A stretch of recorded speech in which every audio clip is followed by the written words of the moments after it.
In a quiet room, bathed in the cool, artificial glow of a single screen, a familiar scene unfolds.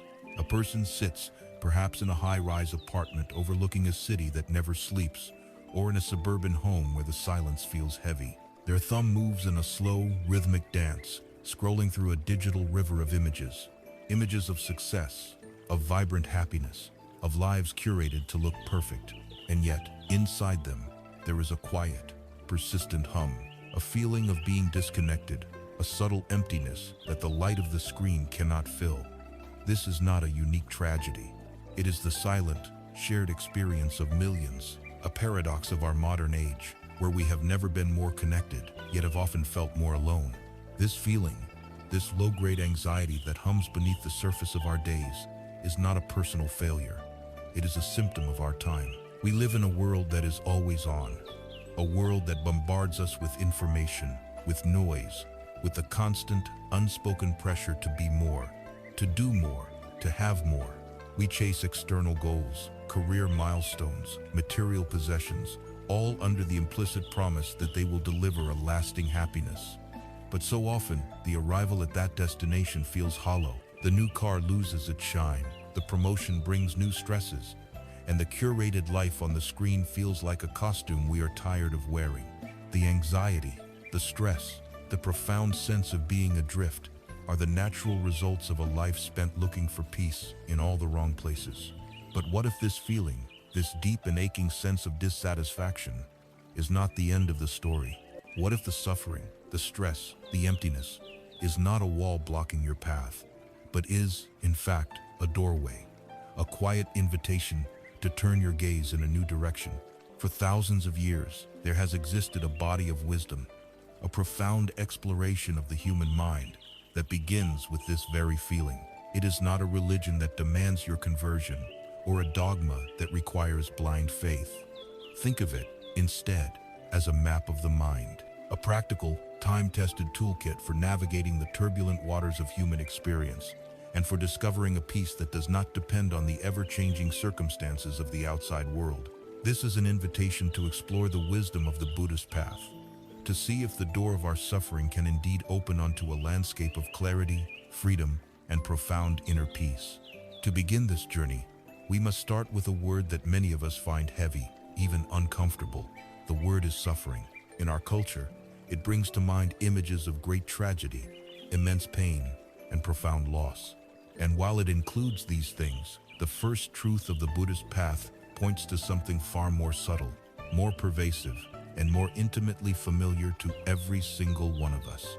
The ancient Pali word for this is dukkha. To truly understand this path, we must first gently unpack this crucial term, for it is the very ground upon which the entire structure of liberation is built. Dukkha is not simply pain or misery. A better translation might be unsatisfactoriness, a fundamental disquiet, or an unseen current of stress that flows beneath the surface of our lives, even during moments of apparent happiness. It is the recognition that the nature of our unexamined existence is inherently out of joint, like a wheel that is slightly off its axle, producing a constant, subtle friction as it turns. To make this clear, the teachings break down dukkha into three distinct types. The first is the most obvious, the one we all recognize as suffering. It is called dukkha dukkha, the suffering of suffering. This is the raw pain of life. It is the headache that throbs behind your eyes, the sharp sting of a cruel word, the ache in your joints on a cold morning. It is the grief that hollows you out when you lose someone you love, the anxiety that grips your chest before a difficult conversation, the despair of failure. This is the undeniable, unavoidable pain that comes with having a body and a heart in this world. We all know this form of dukkha. We spend a great deal of our energy trying to avoid it, numb it, or distract ourselves from it. But the path does not ask us to pretend it isn't there. It asks us, first, to simply acknowledge it, to admit its presence without flinching. The second type is more subtle and perhaps even more pervasive in our modern lives. It is called viparinama dukkha, the suffering of change. This is the unsatisfactoriness that arises from the fact that pleasant experiences do not last. Think of the perfect vacation. The sun is warm, the company is good, the mind is at ease. But even in the midst of that joy, a tiny shadow can appear. the thought that this will end, that soon it will just be a memory. The happiness itself contains the seed of its own passing. This is the suffering of change. It is the taste of a delicious meal that fades from the tongue, the joy of a new purchase that dulls into familiarity, the warmth of a loving embrace that must eventually be released. Our lives are a constant pursuit of pleasant feelings and experiences, but their very nature is to be fleeting, like riding on water. The problem is not the happiness itself, but our desperate clinging to it, our demand that it become permanent in a world where nothing is. This clinging to the impermanent sets us up for an endless cycle of brief satisfaction followed by inevitable disappointment. It is the subtle friction of wanting to hold onto a fistful of river water. The third and most profound type is called Sankhara Dukkha. This is the suffering of conditioned existence. This is the background hum of unsatisfactoriness that is woven into the very fabric of our being, simply because we exist as a composite of ever-changing physical and mental components. It is that vague, restless feeling that something is not quite right, even when everything is objectively fine. You have a good job, a loving family, your health is stable, yet there is a quiet disquiet, a sense of incompleteness. This is Sankhara Dukkha. It is the inherent stress of being a self that is dependent on countless conditions outside of our control, from the air we breathe to the thoughts that arise unbidden in our minds. It is the subtle tension of upholding an identity, of defending an ego, of being a separate self in a vast universe. It is the exhaustion that comes from the constant, low-level effort of just being me. This is the deepest layer of dukkha, the one that remains even when overt pain is absent, and we are not clinging to any particular pleasure. It is the fundamental vibration of an existence that is, by its very nature, unstable and impermanent. There is a famous story that illustrates the dawning of this truth in a way that is both heartbreaking and profoundly liberating. It is the story of a young mother named Kisa Gotami. She lived a happy life until her only son, a small toddler, fell ill and died. Consumed by a grief so powerful it bordered on madness, she refused to accept his death. She clutched the small, cold body to her chest and went from house to house, from person to person, begging for a medicine that could bring her son back to life. Some pitied her, others scorned her, but no one could help. Finally, a wise man saw her desperation and suggested she go see the Buddha. Kisa Gotami ran to the Buddha, laid her son at his feet, and pleaded for the miracle medicine. The Buddha looked at her with immense compassion and said, "There is only one thing I need to make such a medicine. Go into the village and bring me back a single mustard seed. But," he added, "it must come from a house where no one has ever lost a child, a spouse, a parent, or a friend." Filled with a desperate hope, Kisa Gotami went back into the village. At the first house, she asked for the mustard seed. The woman there was happy to give it to her, but when Kisa Gotami asked if the house had ever known death, the woman's face fell. "I have given you the seed," she said, "but alas, the living are few, but the dead are many. I lost my father just last year." Kisa Gotami, her heart sinking, went to the next house, and the next, and the next. The story was the same at every door. Everyone was willing to share what little they had, but every family, without exception, had been touched by loss. One had lost a husband, another a daughter, another a beloved grandparent. As the sun began to set, the profound truth of her quest began to dawn on her. She had thought her grief was a unique, solitary torment.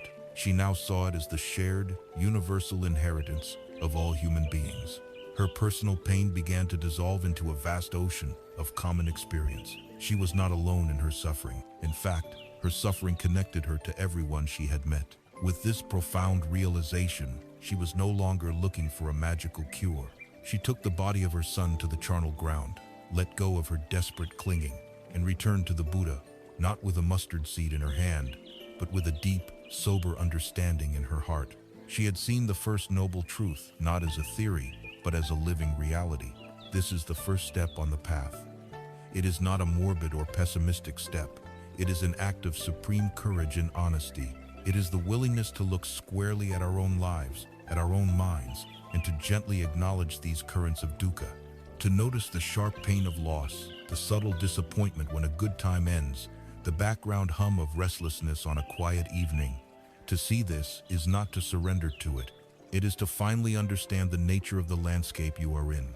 It is to see the bars of the cage for the first time, which is the absolute prerequisite for finding the door. So, we begin not with a rejection of suffering, but with a gentle, compassionate acceptance of its presence. We look at it, we name it, and then, and only then, can we ask the next crucial question. If this is the condition, if this is the unseen current that pulls at us all, where does it come from? What is its source? Having looked with courage at the reality of life's inherent unsatisfactoriness, the dukkha that runs as a current through our days, we are not left in a state of despair. The wisdom of this path is not simply a diagnosis of the problem. It is a precise and empowering identification of its cause. The Buddha, acting as a master physician of the mind, saw that if a condition has a cause, and that cause can be understood, then the condition can be treated. This is a profound message of hope. It tells us that our suffering is not random, nor is it a punishment from an external force. It arises from a specific, identifiable source within our own minds. This source has a name, tanha. The word tanha translates literally from the Pali language as thirst. It is a perfect metaphor. Think of the visceral, all-consuming nature of a burning thirst. It commands your attention. It drives your actions. It colors your entire perception of the world. Nothing else matters until the thirst is quenched. This is the energy of tanha. It is a deep, internal craving, a relentless reaching out for something to satisfy a sense of lack. It is the engine that drives the cycle of dukkha, the fuel that feeds the fires of our restlessness. Just as with dukkha, this thirst is not a single, simple phenomenon. It manifests in three primary forms, three channels through which our life energy leaks away in a futile search for lasting satisfaction. The first and most recognizable form is kamatana, the thirst for sense pleasures. This is the constant craving for things that delight our six senses. A beautiful sight, a pleasant sound, a fragrant smell, a delicious taste, a comfortable physical sensation, or an agreeable idea or thought. Our entire modern economy is built upon stimulating and then promising to satisfy this very thirst. Advertising creates a desire for a product we didn't know we needed. Social media feeds offer an endless scroll of novel images and validating notifications. Streaming services provide a bottomless well of entertainment to distract and stimulate our minds. We are conditioned from birth to believe that happiness lies in the next purchase, the next meal, the next vacation, the next like. The pleasure we get from these things is real, but it is fleeting. The issue is not the pleasure itself, but the thirst for it, the clinging to it, and the inevitable disappointment when it fades, as it always must. Kamatanha is the voice that whispers, "If only I had that, then I would be happy." But once we get that, the thirst soon returns, seeking a new object, a new experience, in a restless, unending cycle. The second form of this thirst is deeper and more entwined with our sense of self. It is bhava tanha, the thirst to become, the craving for existence. This is not just the desire to have pleasant experiences. It is the desire to be a certain kind of person, to construct and solidify a permanent, important, and successful identity. It is the deep drive for status, for reputation, for power, for recognition. It is the voice that says, "I must be successful. I must be seen as intelligent. I must leave a legacy." This thirst is what fuels obsessive ambition, the fear of being ordinary, and the constant curation of our lives on social media to project an image of success and happiness. Bhavatana is the desperate attempt to build a solid monument to me in a world that is fundamentally fluid and ever-changing. It is a direct struggle against the truths of impermanence and non-self.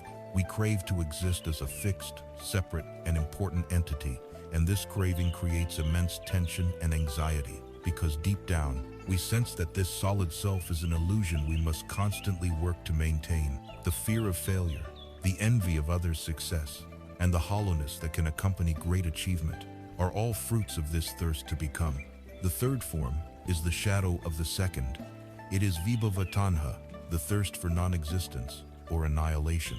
This sounds like the opposite of craving, but it is simply the other side of the same coin. It is the craving to get rid of something unpleasant. When we experience pain, fear, shame, or boredom. This thirst arises as a powerful urge to destroy the cause of the discomfort, or the feeling itself. It is the energy of aversion, anger, and hatred. It is the desire to push away, to cancel, to delete. In our modern lives, Vibhavatana manifests in countless ways. It is the urge to reach for a drink or a drug to numb painful emotions. It is the act of ghosting someone to avoid the discomfort of a difficult conversation. It is the lashing out in anger to destroy a perceived threat to our ego. It is the obsessive cleaning to annihilate a sense of inner chaos. At its most extreme, this thirst to annihilate an unpleasant feeling can become a thirst to annihilate the self that is experiencing the feeling. It is a deep desire for escape, but just like the other forms of thirst, this too only leads to more suffering. Pushing things away only gives them more power over us, and acting out of aversion only plants the seeds for future pain. Imagine a person shipwrecked in a drift on a life raft in the middle of a vast ocean. They are dying of thirst. All around them, as far as the eye can see, is water. In a moment of sheer desperation, they cup their hands, dip them into the ocean, and take a deep drink of the salt water. For a fleeting second, the cool liquid soothes their parched throat. There is a moment of relief, but this relief is a mirage. Almost immediately, the immense salt content begins to draw the water out of their body's cells, and a raging, burning thirst erupts, far more powerful and agonizing than what they felt before. This is the perfect metaphor for tanha. Each time we indulge a craving for a sensory pleasure, for a boost to our ego, or for the annihilation of a painful feeling, we are drinking salt water. We get a moment of temporary relief, a brief quenching, but in the long run, we are only deepening the fundamental thirst, reinforcing the habit of craving, and ensuring that the cycle of dukkha continues. We become addicted not to the objects of our desire, but to the very cycle of wanting and getting, pushing and avoiding. To understand this is to begin to disarm it. The invitation here is not to judge or shame yourself for being thirsty. This thirst is a deep, primal part of the unawakened human condition. The invitation is to become a gentle observer of your own thirsts. As you go about your day, begin to notice the pull. When you reach for your phone, ask yourself, what am I thirsty for? Is it stimulation, connection, validation, escape? When you feel a surge of ambition or a pang of envy, can you recognize the thirst to become? When you feel anger or the urge to avoid a situation, can you feel the thirst to annihilate? By simply observing this mechanism, without immediately gratifying it, you create a space. You begin to see that you are not the thirst. You are the awareness that is able to see the thirst. And in this space, in this moment of mindful recognition, lies the beginning of freedom. We have looked at the condition, and we have now identified its source, the fire of tanha. The next, most hopeful question naturally arises. If we stop feeding the fire, will it not eventually burn itself out? Is it possible to find a different kind of water? A pure, fresh water that can truly and lastingly quench this deep inner thirst? We have journeyed into the heart of our own restlessness, identifying the insistent, burning thirst of tanha as the root of our suffering. To stop here would be to leave us with a diagnosis without a cure, a map of a prison with no mention of an exit. It could feel like a bleak conclusion, an admission that we are forever bound to the wheel of craving and dissatisfaction. But the teaching does not leave us in that arid landscape. The very next step, the third noble truth, is perhaps the most radical, hopeful, and liberating statement ever made about the human condition. It is a declaration that there is an end to suffering. This cessation is not a fantasy, not a distant dream, but a tangible reality, an attainable state. The name for this truth is Nirodha, which means, quite simply, cessation or extinguishment. Before we explore what Nirodha is, it is crucial to understand what it is not. The idea of cessation can sound negative to the Western ear. It might conjure images of annihilation, of a bland, colorless existence devoid of passion or joy. We might imagine a person who has become an unfeeling stone, indifferent to the beauty and sorrow of the world. This is a profound misunderstanding. Nirodha is not the cessation of life, nor is it the cessation of feeling. It is the cessation of the fever of life. It is the end of the compulsive, tyrannical grip of tanha. It is the quenching of the saltwater thirst. The joy, the love, the beauty of the world do not disappear. In fact, they are experienced for the first time with a pristine clarity, unclouded by the desperate need to cling to them or the fear of their passing. It is the difference between a person frantically grasping at things in a panicked frenzy and a person with open hands, able to fully receive and appreciate what comes and to let it go gracefully when it is time. The puppet strings of craving and aversion have been cut, but the puppet, now free, can finally begin to dance. This state of cessation, this ultimate peace, is known by a more famous name, nibbana or nirvana. This word has been absorbed into our culture, often used to describe anything from a state of blissful relaxation to a particularly delicious dessert. But its true meaning is far more profound. Nibbana is not a heavenly place you go to after death. It is not a reward for good behavior. It is a psychological state, a dimension of consciousness that can be realized right here, in this very life. The word itself offers the best clue to its nature. It literally means to extinguish or to blow out, as one would blow out a candle flame. What is it, then, that is extinguished? Not the soul, not the self, not life itself. What is extinguished are the three fires that cause all our suffering. The fire of greed and craving, the fire of hatred and aversion, and the fire of delusion and ignorance. When these fires are put out, what remains is not a cold, dark void. What remains is the natural, luminous, and unshakable peace of the mind in its original state. The ancient texts offer a powerful simile. Imagine a flame burning on an oil lamp. The flame is agitated. It flickers and dances. It consumes fuel. It produces heat and soot. It is in a state of dependency and unrest. Its very existence is a process of agitated consumption. Now, imagine the fuel runs out and the wick is consumed. The flame goes out. If someone were to ask you, where did the flame go? Did it go north or south or east or west? You would be unable to answer. The question itself is flawed. The flame did not go anywhere. It simply ceased to be because the conditions and the fuel that supported its agitated existence were removed. The cessation of the flame is nibbana. The agitated burning of greed, hatred, and delusion has ceased. What remains is not a nothingness, but a cool, calm, and radiant peace.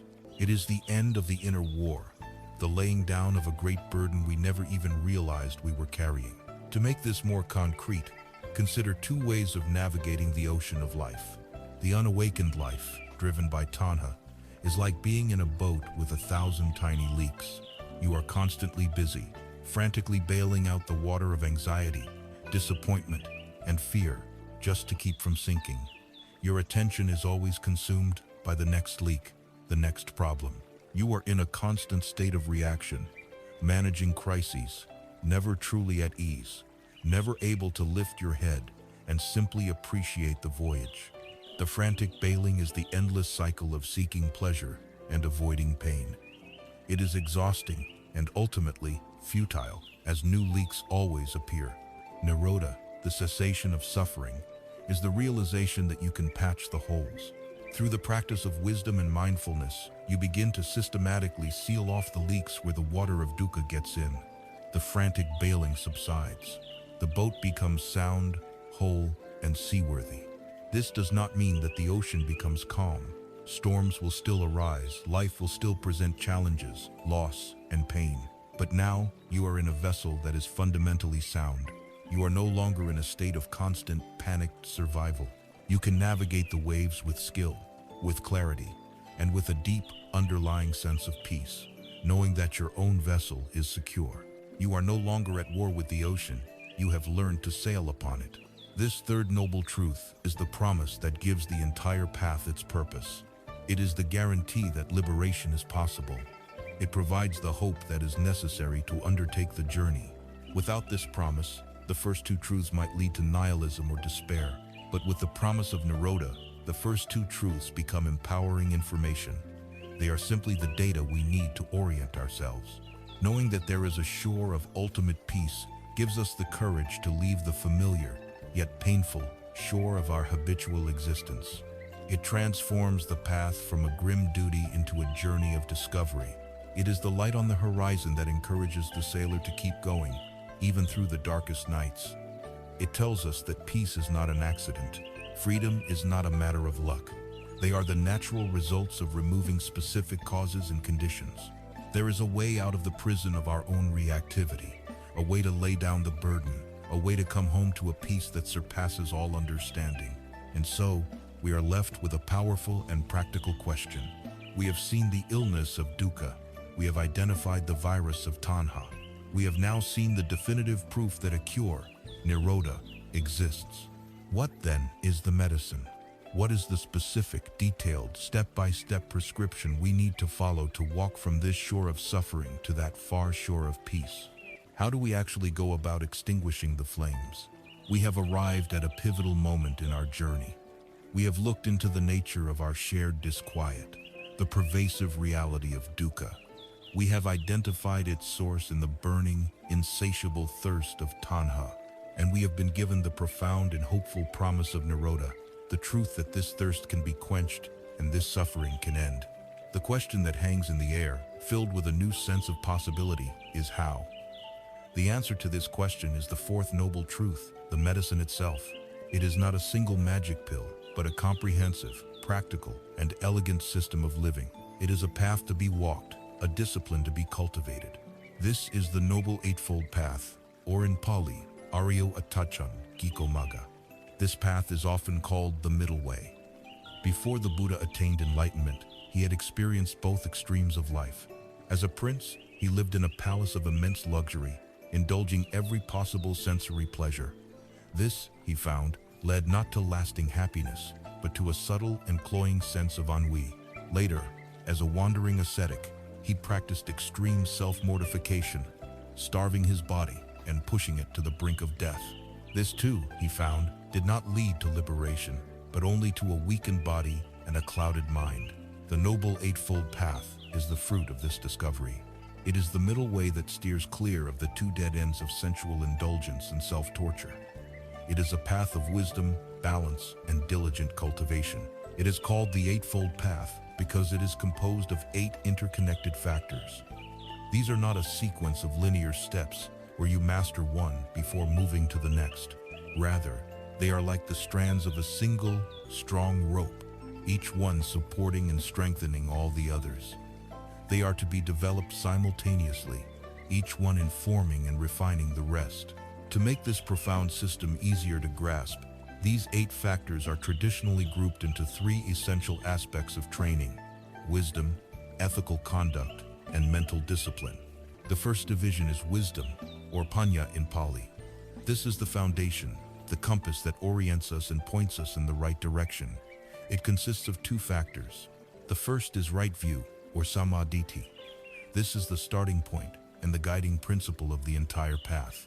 It means seeing the world and ourselves as they truly are, not as we wish them to be. It begins with a deep experiential understanding of these very 4 noble truths: that there is suffering, that it has a cause, that it can cease, and that there is a path to its cessation. It is the correct map of reality that allows us to navigate effectively.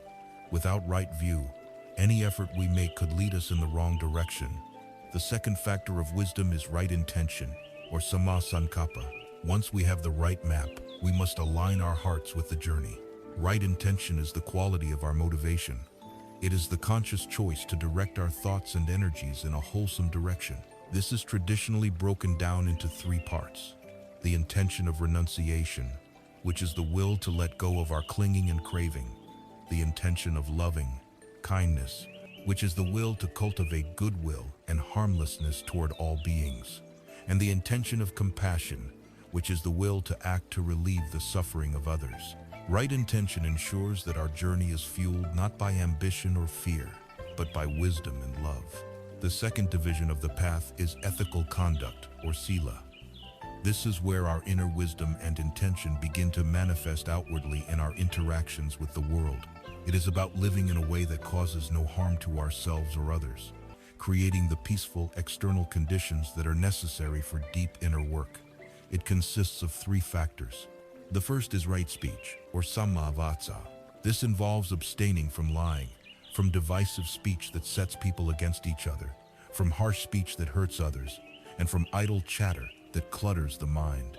Instead, we cultivate speech that is truthful, kind, helpful, and harmonious. The second factor of ethical conduct is right action, or samma kamanta. This refers to our bodily actions. It is the practice of acting with compassion and respect for all life. At its core, it means refraining from taking life, from taking what is not given, and from sexual misconduct. It is about moving through the world in a way that is gentle, honest, and protective of the well-being of others. The third factor is right livelihood, or samma ajiva. This means earning a living in a profession that is honorable and does not cause harm. It encourages us to find work that does not involve killing, deceit, exploitation, or the trade of weapons, poisons, or intoxicants. It asks us to consider the ethical implications of our work, aligning our professional life with our spiritual values, and ensuring that our sustenance does not come at the cost of others' suffering. The third and final division of the path is mental discipline, or samadhi. If sila purifies our outer actions, samadhi purifies our inner world. This is the training of the mind itself, developing the strength, clarity, and stability needed for wisdom to arise. It consists of the final three factors. First is right effort, or samma vayama. This is the joyful and persistent energy required to walk the path. It is not a grim, forceful struggle, but a gentle and steady application of will. It has four aspects: the effort to prevent unwholesome states from arising, the effort to overcome unwholesome states that have already arisen, the effort to cultivate wholesome states that have not yet arisen, and the effort to maintain the wholesome states that are already present. Next is right mindfulness, or samasati. This is the heart of the entire practice of mental discipline. It is the capacity to maintain a clear, non-judgmental awareness of what is happening in the present moment. It is being aware of our body, of our feelings, of our thoughts, and of the world around us, without getting lost in them. Mindfulness is the guardian at the gate of the mind, observing everything that comes and goes with a balanced and spacious attention. Finally, there is right concentration, or samma samadhi. As mindfulness becomes steady and effort becomes balanced, the mind develops the ability to unify itself and rest upon a single object without distraction. This is concentration. It leads to profound states of inner stillness and calm, from which deep insights into the nature of reality can emerge. A concentrated mind is like a laser beam, powerful and precise, capable of cutting through the veils of ignorance. Imagine a master carpenter who wishes to create a beautiful, intricate cabinet from a rough, unworked piece of timber. He does not use just one tool. He needs a saw to make the large cuts, a plane to smooth the surfaces, a chisel for the fine details, and a sanding block for the final finish. Each tool has its own function, yet they all work together in harmony to achieve the final goal. The saw alone is too coarse. The chisel alone is too slow. The Noble Eightfold Path is like the carpenter's complete toolkit. Right view is the blueprint. Right intention is the carpenter's desire to create a masterpiece. Right speech, action, and livelihood are the careful handling of the tools and the wood. Right effort, mindfulness, and concentration are the steady hand, the watchful eye, and the focused mind of the carpenter himself. All are needed, all work together. This is the path. It is a complete design for living, a gradual process of cultivation that touches every aspect of our lives. It is a journey that begins with the simple act of looking at our world and ourselves with new eyes. For the entire path is said to hinge upon its very first factor. If our view is clouded, our intentions will be misguided, our actions will be skewed, and our efforts will be wasted. Therefore, to truly begin to walk this path, we must first explore what it means to possess a right view. We must begin by learning to see. The journey of the Eightfold Path begins not with an action, but with a sight. It begins with right view, the clearing of our inner vision, so that we might see the world not as we wish it to be, but as it truly is. To do this, we must look through a series of lenses that correct the distortions of our ordinary perception. The first and most fundamental of these lenses is that of impermanence. In the Pali language, this is called anicca. At first glance, the idea that everything is impermanent might sound like a sorrowful, even nihilistic philosophy, but this is a misunderstanding. The deep, transformative contemplation of anicca is not a path to despair, but the very first gate to liberation. It is the truth that, once seen clearly, allows us to let go of a great and heavy burden we were never meant to carry. Impermanence is not a hidden, esoteric doctrine. It is the most obvious, yet most overlooked, fact of our existence. We see it everywhere in the world around us. We see it in the cycle of the seasons, as the vibrant green of summer yields to the decay of autumn, which in turn gives way to the stillness of winter and the rebirth of spring. We see it in the sky, as the sun rises, travels its arc, and sets, giving way to a moon that waxes and wanes.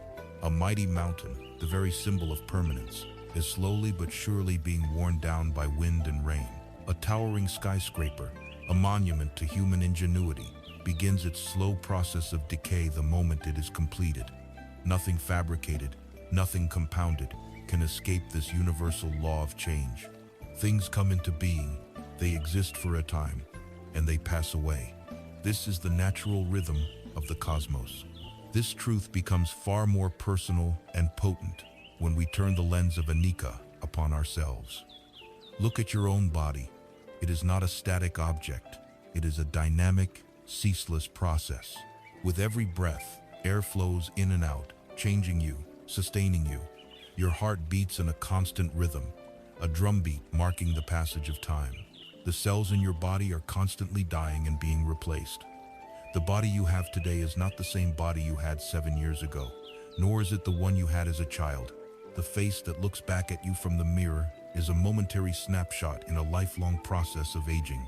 We fight this process with all our might, clinging to youth, health, and vitality. Yet the river of change flows on, unstoppable. To see this is not to become morbid, it is to become realistic. It is to recognize that this body is not a permanent possession, but a temporary vessel we are privileged to inhabit for a short time. Even more intimate and immediate is the impermanence of our own minds. Take a moment to observe your feelings. Where is the anger you felt last week?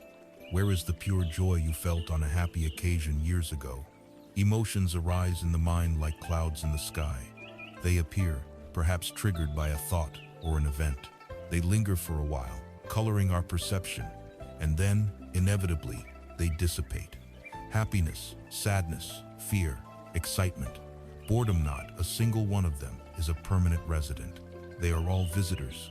The great suffering in our emotional lives comes from trying to cling to the pleasant visitors, desperately asking them to stay forever, while trying to barricade the door against the unpleasant ones.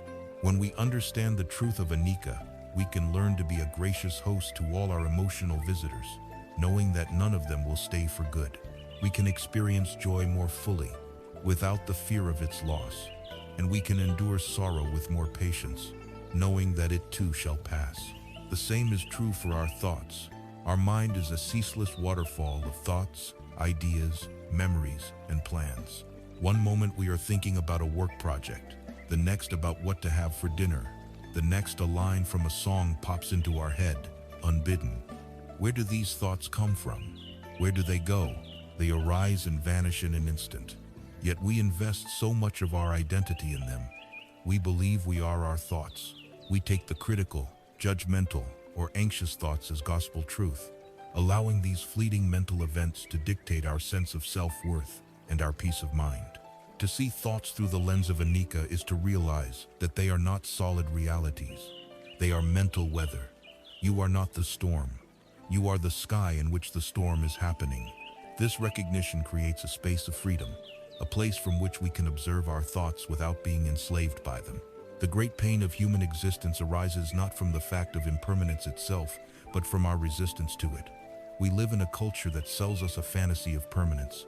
We want permanent relationships, permanent security, permanent youth, permanent happiness. We try to build a solid, unchanging life on a foundation that is, by its very nature, a flowing river. This is a recipe for guaranteed frustration and sorrow. It is like building a beautiful sandcastle at the water's edge and then getting angry and heartbroken when the tide comes in. The problem is not the tide. The tide is simply doing what it does. The problem is our unrealistic expectation that it would not. When we stop fighting the tide, When we truly and deeply accept the reality of impermanence, a profound shift occurs. It is not a shift into sadness, but into a deep and vibrant appreciation for the present moment.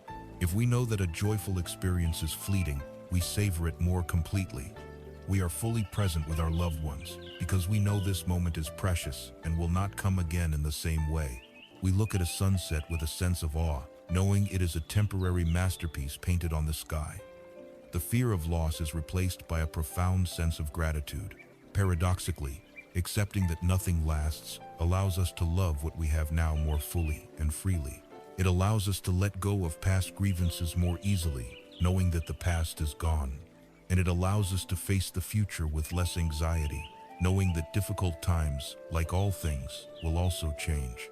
There is an ancient Greek philosopher, Heraclitus, who said, "No man ever steps in the same river twice, for it's not the same river, and he's not the same man." This perfectly captures the essence of anicca. Life is this river, a constant, dynamic, unfolding flow. We are also part of this river, not a static observer standing on the bank, but a flowing process within it.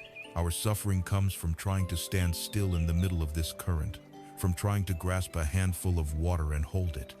It is an impossible, exhausting task. The wisdom of right view invites us to do something entirely different. It invites us to relax, to let go, and to learn to flow with the current of life, awake and aware. This is the first lens. It clarifies our vision by showing us the transient, fluid nature of all phenomena. We look at our bodies, our feelings, our thoughts, and the world, and we see them not as solid nouns, but as dynamic verbs. Everything is flowing, changing, becoming. As this view deepens, a profound and startling question begins to emerge. If everything I identify with my body, my feelings, my thoughts is constantly changing, constantly in flux, then where is the permanent, solid me that is experiencing all of this? If life is a river, and I am also the river, who or what is the unchanging self I have always believed myself to be?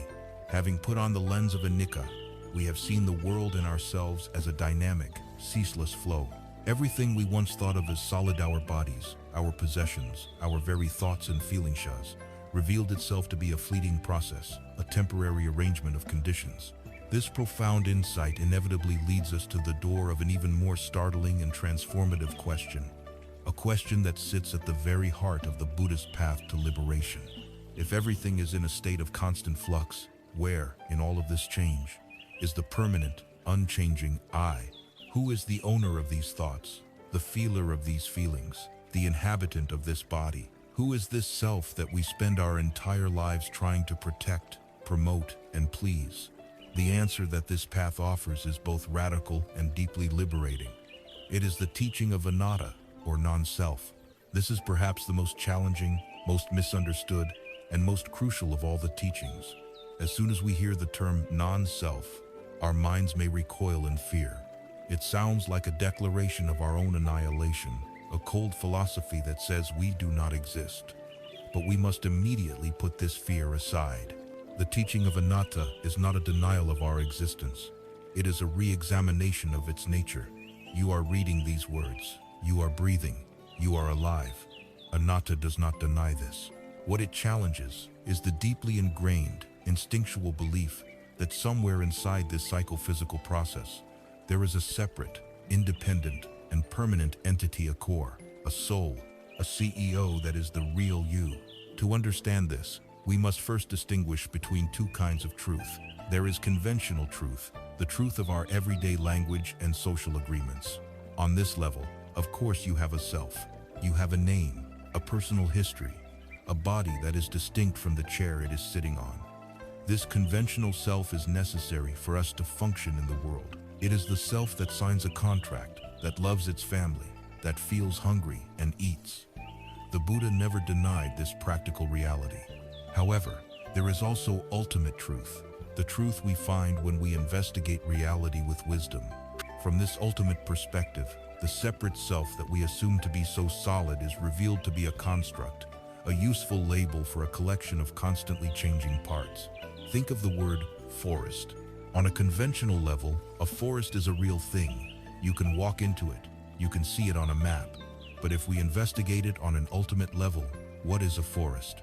It is a collection of individual trees, bushes, ferns, soil, insects, animals, and microorganisms. There is no separate, independent forestness that exists apart from these components. If you remove all the trees, all the plants, all the animals, you are not left with a forest. The word is simply a convenient designation we give to a complex, interdependent ecosystem. The teaching of anatta suggests that the word I is used in the same way. It is a convenient name for a complex, interdependent process. There is a brilliant and timeless story from a text called The Questions of King Milinda that perfectly illustrates this. A Greco-Bactrian king named Milinda, a sharp and intellectual ruler, sought out a wise Buddhist monk named Nagasena to debate the nature of reality. The king began by asking the monk his name. Nagasena replied that his brothers in the holy life called him Nagasena, but this was only a designation, a name, because in an ultimate sense, there was no permanent person to be found. The king was taken aback and delighted by this philosophical challenge. He retorted, "Venerable Nagasena, if there is no person, then who is it that wears these robes? Who eats, sleeps, and walks? Who is it that I am speaking to?" Nagasena remained calm and responded with a question of his own. "Your Majesty, how did you arrive here today? Did you walk, or did you come in a chariot?" The king, proud of his royal transport, replied that he had come in a chariot. "Excellent," said Nagasena. "Then please, Your Majesty, define for me what a chariot is.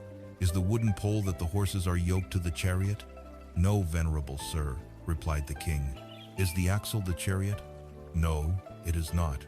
"Are the wheels, the chariot, the frame, the ropes, the yoke?" To each question, the king's answer was number. Then Nagasena pressed, "Are all of these parts taken together the chariot?" "No, venerable sir." "Then is there something else, something entirely outside of these parts, that is the chariot?" "No," admitted the king, "there is not." Nagasena then delivered the profound conclusion. "Your Majesty, you yourself have just said that you arrived in a chariot, but when we investigate it, we cannot find a chariot. The word chariot is simply a convenient name, a designation we use when the pole, the axle, the wheels, the frame, and all the other parts are brought together and assembled in the proper way. In just the same way, the words Nagasena, or I, or self, are convenient designations used when the physical and mental components of a being are assembled. In an ultimate sense, when we look for the owner of the name, we cannot find one. This brilliant deconstruction leads us to the core of the anatta teaching. What are these components that we call a person? The Buddha analyzed what we call a being and found that it is composed of 5 distinct yet interwoven processes. These are called the 5 aggregates, or the 5 khandhas. They are form, feeling, perception, mental formations, and consciousness. The teaching of anatta is a direct investigation of these 5 aspects of our experience, to see if any one of them, or any combination of them, can be legitimately called a permanent, independent self. Let us undertake this investigation now. The first aggregate is form, or rupa. This is the physical aspect of our being, the body. It is composed of the 4 great elements of earth, solidity, water, cohesion, fire, temperature, and air, motion. It includes our skin, bones, organs, blood, and our breath. This is what we most commonly identify as me. We see our face in the mirror and say, "That's me." But is it? As we saw when we looked through the lens of Anicca, the body is in a constant state of flux. It is born, it grows, it ages, it gets sick, and it dies. It is certainly not permanent. Furthermore, is it truly under our command? Can you command your body, "Do not age"? Can you order a cancer cell, "Do not grow"? Can you tell your hair, "Do not turn gray"?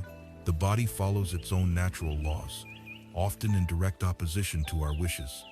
It is also composed entirely of not-self elements. The food you ate, the water you drank, the air you are breathing right now, these were all recently part of the outside world. They become you for a while, and then they are expelled and become the outside world again. Since the body is impermanent, not fully under our control, and made of not-self elements, it cannot be the true, lasting self. The second aggregate is feeling, or Vedana. Every single moment of our experience is accompanied by a certain feeling tone. These are categorized into three types: pleasant, unpleasant, and neutral. A cool breeze on a hot day is pleasant. Stubbing your toe is unpleasant. The feeling of your clothes against your skin might be neutral. We are driven by these feelings. We spend our lives chasing the pleasant and running from the unpleasant. So, are these feelings me? Let's investigate. Are they permanent? Absolutely not. A pleasant feeling arises, and it is gone in an instant. An unpleasant pain may linger, but it too eventually subsides or changes its character. Feelings are like bubbles on the surface of water, appearing and vanishing constantly. And are they under our control? Can you simply decide, for the next hour, I will only feel pure bliss? You cannot. Feelings are conditioned responses. They arise when one of our senses makes contact with an object. They are reactions, not our essential being. Therefore, feeling is not the self. The third aggregate is perception, or sana. This is the faculty of recognition, the mental process that identifies and labels our experience. When light hits your eye and sound hits your ear, perception is what says, that is a red car driving down the street. It organizes the raw data of the senses into recognizable concepts. Is this perception the self? Again, we must ask, is it permanent? Number. Our perceptions change. A person you once perceived as a friend, you may now perceive as an enemy.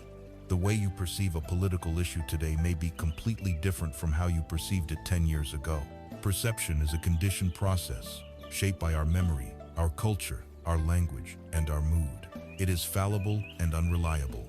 It is not a pure, objective viewing of reality. Therefore, perception is not the self. The fourth aggregate is the most complex and personal. It is mental formations, or sankhara.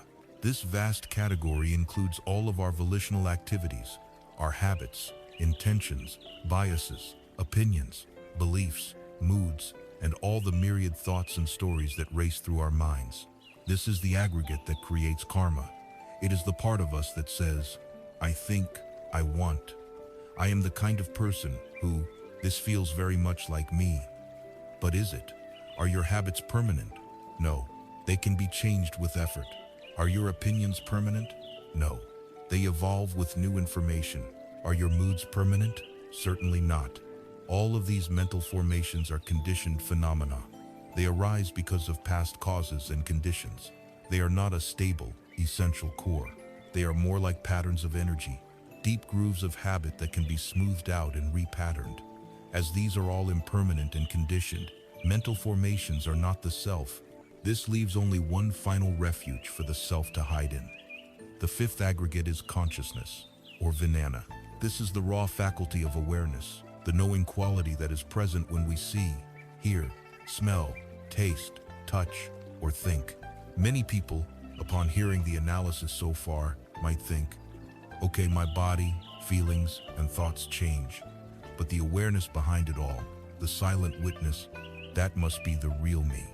But the Buddha's analysis is even more radical than this. He explained that consciousness is not a singular, all-encompassing awareness that sits behind our experiences like a backdrop. Rather, consciousness is also a conditioned, dependent process that arises moment by moment. There is eye consciousness, which arises when the eye organ and a visible form come together. There is ear consciousness, which arises when the ear and a sound come together. There is mind consciousness, which arises when the mind and a thought come together. Consciousness does not exist in a vacuum. It is utterly dependent on an object and a sense organ. It is flickering, arising and ceasing with every single moment of experience. It is no more permanent than a flash of lightning. Therefore, even consciousness, this final sanctuary, cannot be identified as the permanent self. So where does this leave us? We have looked at the body, feelings, perceptions, mental formations, and consciousness, and we have found that none of them, taken alone or all together, constitute a permanent, independent self. Like the king looking for the chariot, we find only the component parts, only the process. The self we have cherished and defended our entire lives is revealed to be an illusion, a convention, a trick of perception. It is not a noun, but a verb. It is the ongoing process of selfing, of identifying with these 5 fleeting aggregates. This insight, far from being terrifying, is the key to profound freedom. As long as we believe in a separate self, we are locked in a prison of our own making. We must constantly defend this self from perceived threats, which leads to anger and conflict.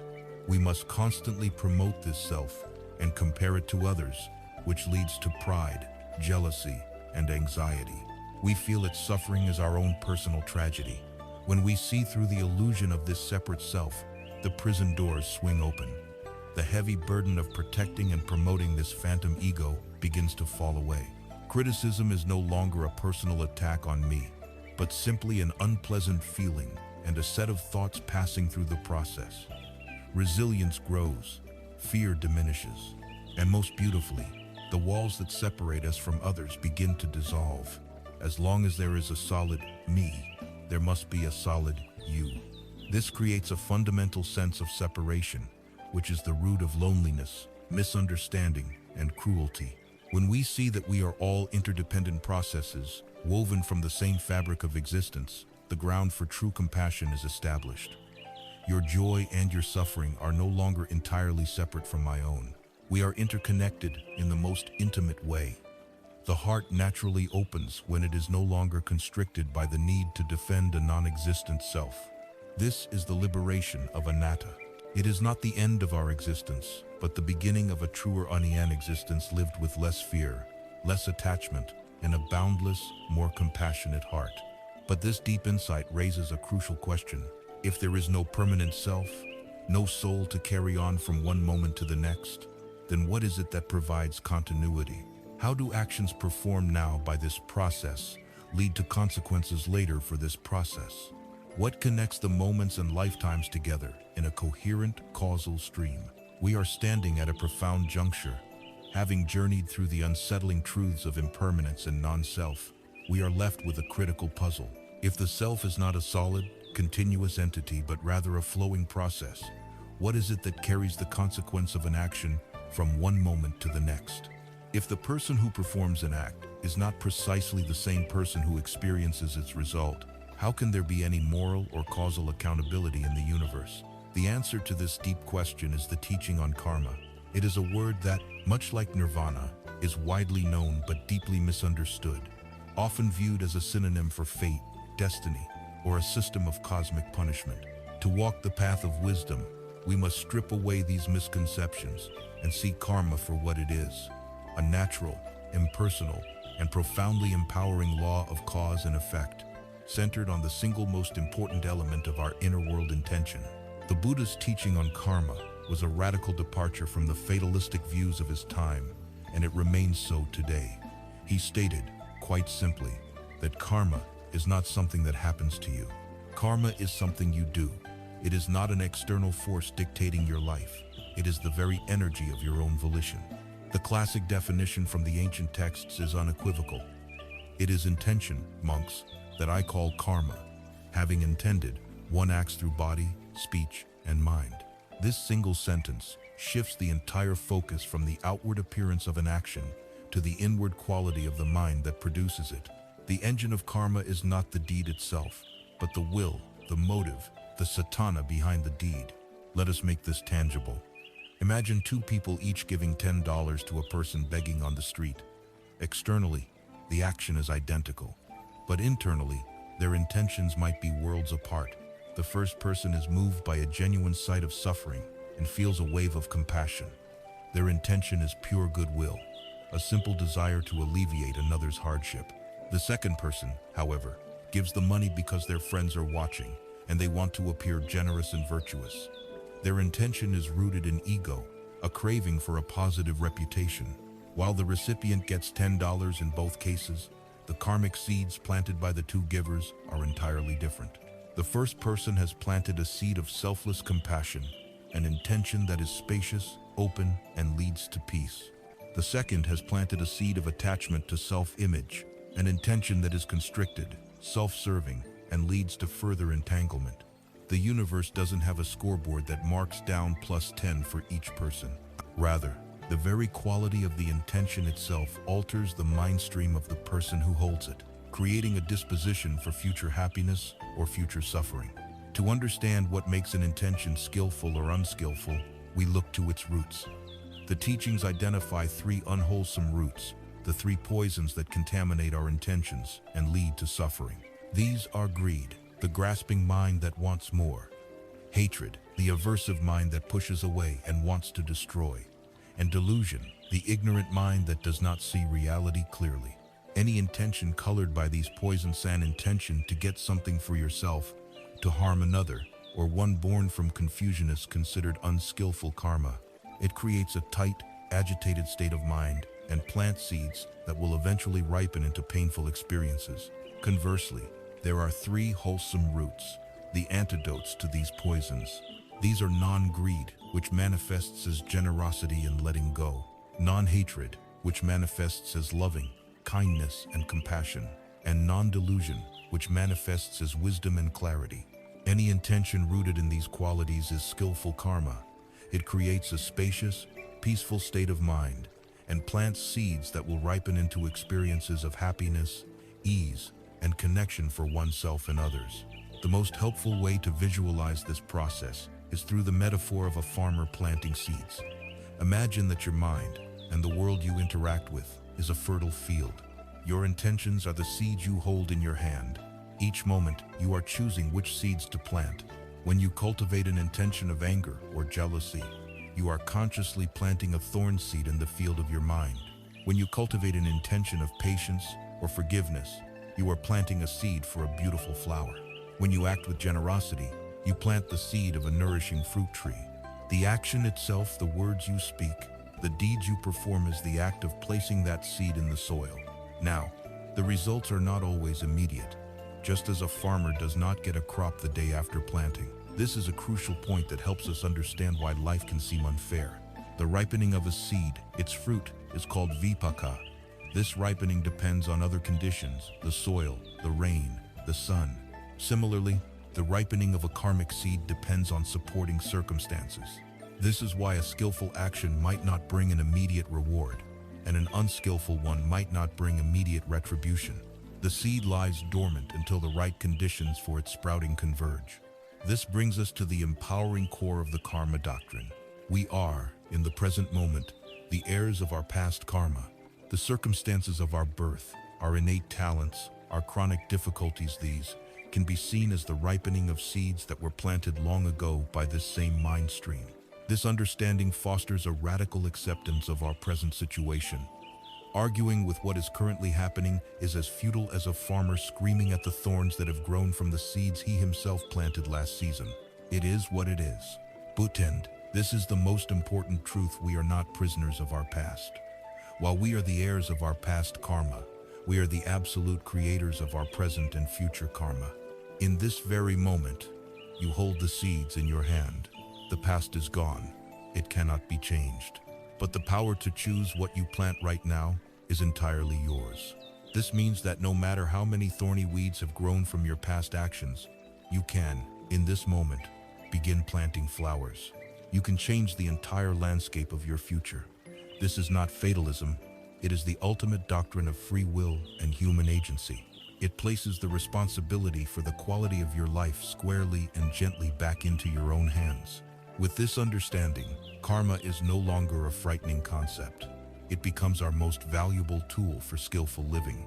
It transforms morality from a set of externally imposed rules into a practice of profound inner wisdom and self-care. We practice kindness, not because we are supposed to, but because we understand that kindness is the seed of our own future happiness. We refrain from harsh speech not because we will be punished, but because we know that words born of anger plant thorns in our own heart. Every moment becomes an opportunity. A moment of rising anger can be a moment to plant the seed of hatred, or it can be a moment to practice patience and plant a seed of peace. An opportunity to be generous can be ignored, planting a seed of greed, or it can be taken, planting a seed of abundance. This is the law that provides continuity in a world of non-self. There is no permanent soul that karma adheres to. Rather, there is an uninterrupted stream of cause and effect. The intention of one moment conditions the mind of the next moment, which gives rise to the next intention. It is like a river. The water at the mouth of the river is not the same water that was at its source, but it is directly connected and conditioned by it in an unbroken flow. Our mind stream is this river, and our intentions are the tributaries that shape its course and determine the quality of its water. Understanding this intricate and beautiful law naturally inspires us to live with greater care, greater awareness, and greater kindness. We see that our liberation is not a matter of chance, but a matter of cultivation. If our happiness and suffering depend so profoundly on the intentions behind our actions, then it becomes critically important to look at the primary ways we act in the world. How do we apply this understanding to our daily lives? We must turn our attention to the most powerful channels through which our intentions manifest: our speech, our physical actions, and the very way we choose to sustain our lives in this world. The law of karma reveals a universe that is profoundly moral and just, not through a system of external reward and punishment, but through the intimate, natural consequences of our own intentions. Understanding this gives us the why of ethical living. The next three factors of the Eightfold Path provide the how. They are the practical, daily applications of this wisdom, the section of the path known as sila, or ethical conduct. This is where the inner work of cultivating wisdom begins to touch the world, shaping our behavior so that it becomes a source of peace rather than suffering.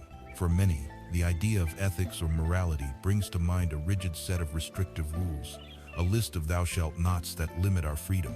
But within this path, ethics are understood in a completely different light. They are not a cage, but a foundation.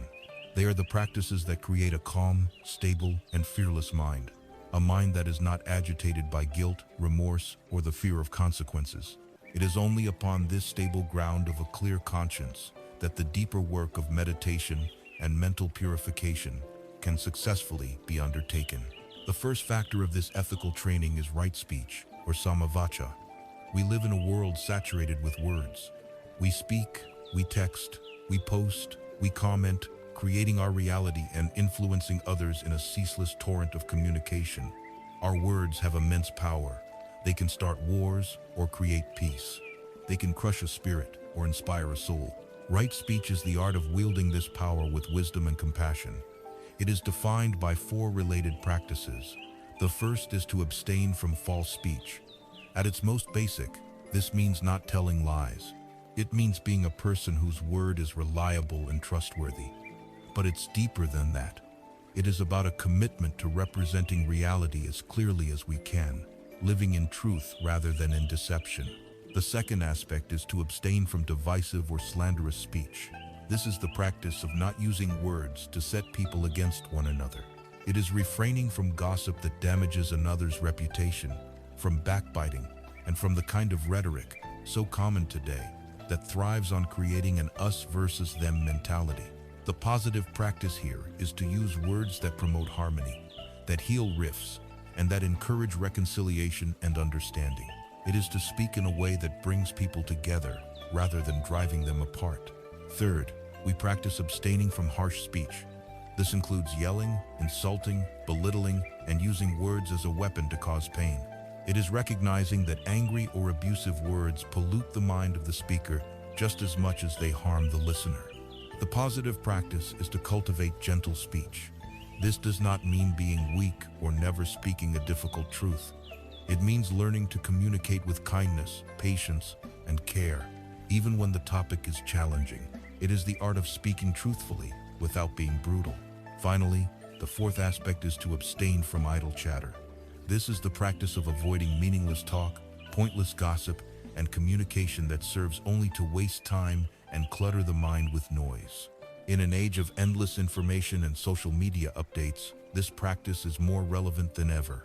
It encourages us to value silence and to speak only when our words are timely, purposeful, and beneficial to ourselves or others. Right speech, then, is a comprehensive training in using this powerful faculty to create worlds of trust, harmony, kindness, and meaning. The next factor in our ethical cultivation is right action, or samakamanta. This concerns how we act with our bodies, how we move through the world. Like right speech, it is a practice designed to prevent harm and cultivate peace. It is primarily defined by three core abstentions. The first is to abstain from taking life. This is the foundational practice of non-harming, or ahimsa. It is rooted in the compassionate recognition that all living beings, from the smallest insect to the largest mammal, share a fundamental desire to live and to avoid pain, just as we do. This practice encourages a reverence for life and a commitment to protecting it wherever possible. The second practice is to abstain from taking what is not given. This, of course, includes refraining from theft, but its spirit is much broader. It is about a profound respect for the property and belongings of others. It means being honest in all our dealings, not cheating in business, not taking advantage of others' trust, and not claiming what is not rightfully ours. The beautiful counterpart to this abstention is the active practice of generosity, of giving freely of our time, energy, and resources without expecting anything in return. The third practice is to abstain from sexual misconduct. This is a commitment to conducting our sexual lives with honesty, respect, and care. It means refraining from any sexual act that involves coercion, exploitation, or harm. It is about honoring the commitments we have made to our partners and respecting the commitments others have made. It encourages us to ensure that our sexuality is an expression of mutual care and connection, rather than a selfish act rooted in craving and the objectification of another person. The final factor in the training of ethical conduct is right livelihood, or sama ajiva. The path to awakening is not separate from our daily lives. It encompasses everything, including the work we do to support ourselves. Right livelihood asks us to consider the ethical nature of our profession. It encourages us to earn a living in a way that is honest and does not cause harm to other beings. The traditional texts list 5 kinds of trade that should be avoided: trading in weapons, in living beings, such as raising animals for slaughter or human trafficking, in meat, in intoxicants, and in poisons. In our complex modern world, we can expand upon this principle by asking ourselves honest questions about our work. Does my profession require me to deceive others? Does it profit from fueling addiction or division? Does it contribute to the destruction of our planet or the exploitation of its people? This is not a judgment, and for many, choices are limited. It is not about demanding that everyone immediately quit their corporate job. Rather, it is an invitation to bring a new level of ethical awareness to our work life. It is to strive, as much as our circumstances permit, to align the way we earn our living with our deepest values of compassion and non-harming, and to refuse to build our success on the suffering of others. The transformative power of this ethical conduct is not merely theoretical. There is a powerful story of a feared bandit named Angulimala, whose name meant garland of fingers, because he wore a necklace made from the fingers of his many victims. He was a terror upon the land.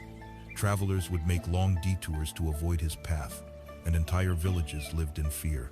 One day, the Buddha was walking calmly and mindfully on the road leading directly into Angulimala's territory. The bandit saw him and was astonished at his fearlessness. He grabbed his sword and began to run after the Buddha, but a strange thing happened. Though he ran with all his might, he could not catch up to the Buddha, who continued to walk at a normal pace. Exhausted and frustrated, Angulimala screamed out, "Stop, monk, stop!" The Buddha, without breaking his stride, turned his head slightly and replied with a calm, clear voice, "I have stopped, Angulimala. It is you who have not stopped." Angulimala was stunned into silence. He did not understand. "What do you mean?" he asked. The Buddha explained, "I have stopped forever from doing harm to living beings. I have laid down the sword. You, however, continue to live in violence and cruelty. That is why you have not stopped." In that moment, the power of the Buddha's gentle words, backed by the unshakable force of his own perfected ethical conduct, broke through the layers of Angulimala's hatred and delusion. The bandit threw down his sword, bowed at the Buddha's feet, and in time became a peaceful and compassionate monk. This story shows that Silatha's training in wholesome words and loving actions is not a passive practice. It is a source of immense spiritual power. It builds a life of integrity, a life free from the inner poison of remorse. This inner peace is the essential, fertile ground required for the seeds of meditation to grow. A mind that is agitated by the memory of its own harmful actions cannot become calm. A heart that is heavy with guilt cannot become concentrated. This is why ethics are not an optional add-on to the path. They are its unshakable foundation, preparing us for the next profound stage of the journey, the direct training and liberation of the mind itself. Having established the solid and peaceful foundation of ethical conduct, we are now prepared to venture into the heart of the path, the direct training of the mind itself. This is the domain of samadhi, or mental discipline. The journey begins with its most essential and life-altering practice, the cultivation of right mindfulness, or samasati. If the path is a journey home to our true nature, then mindfulness is the constant, gentle act of remembering the way, of returning, again and again, to the only place where life ever truly unfolds, the present moment. Our ordinary state of mind is one of profound distraction. Though our bodies are always anchored in the here and now, our minds are almost never there.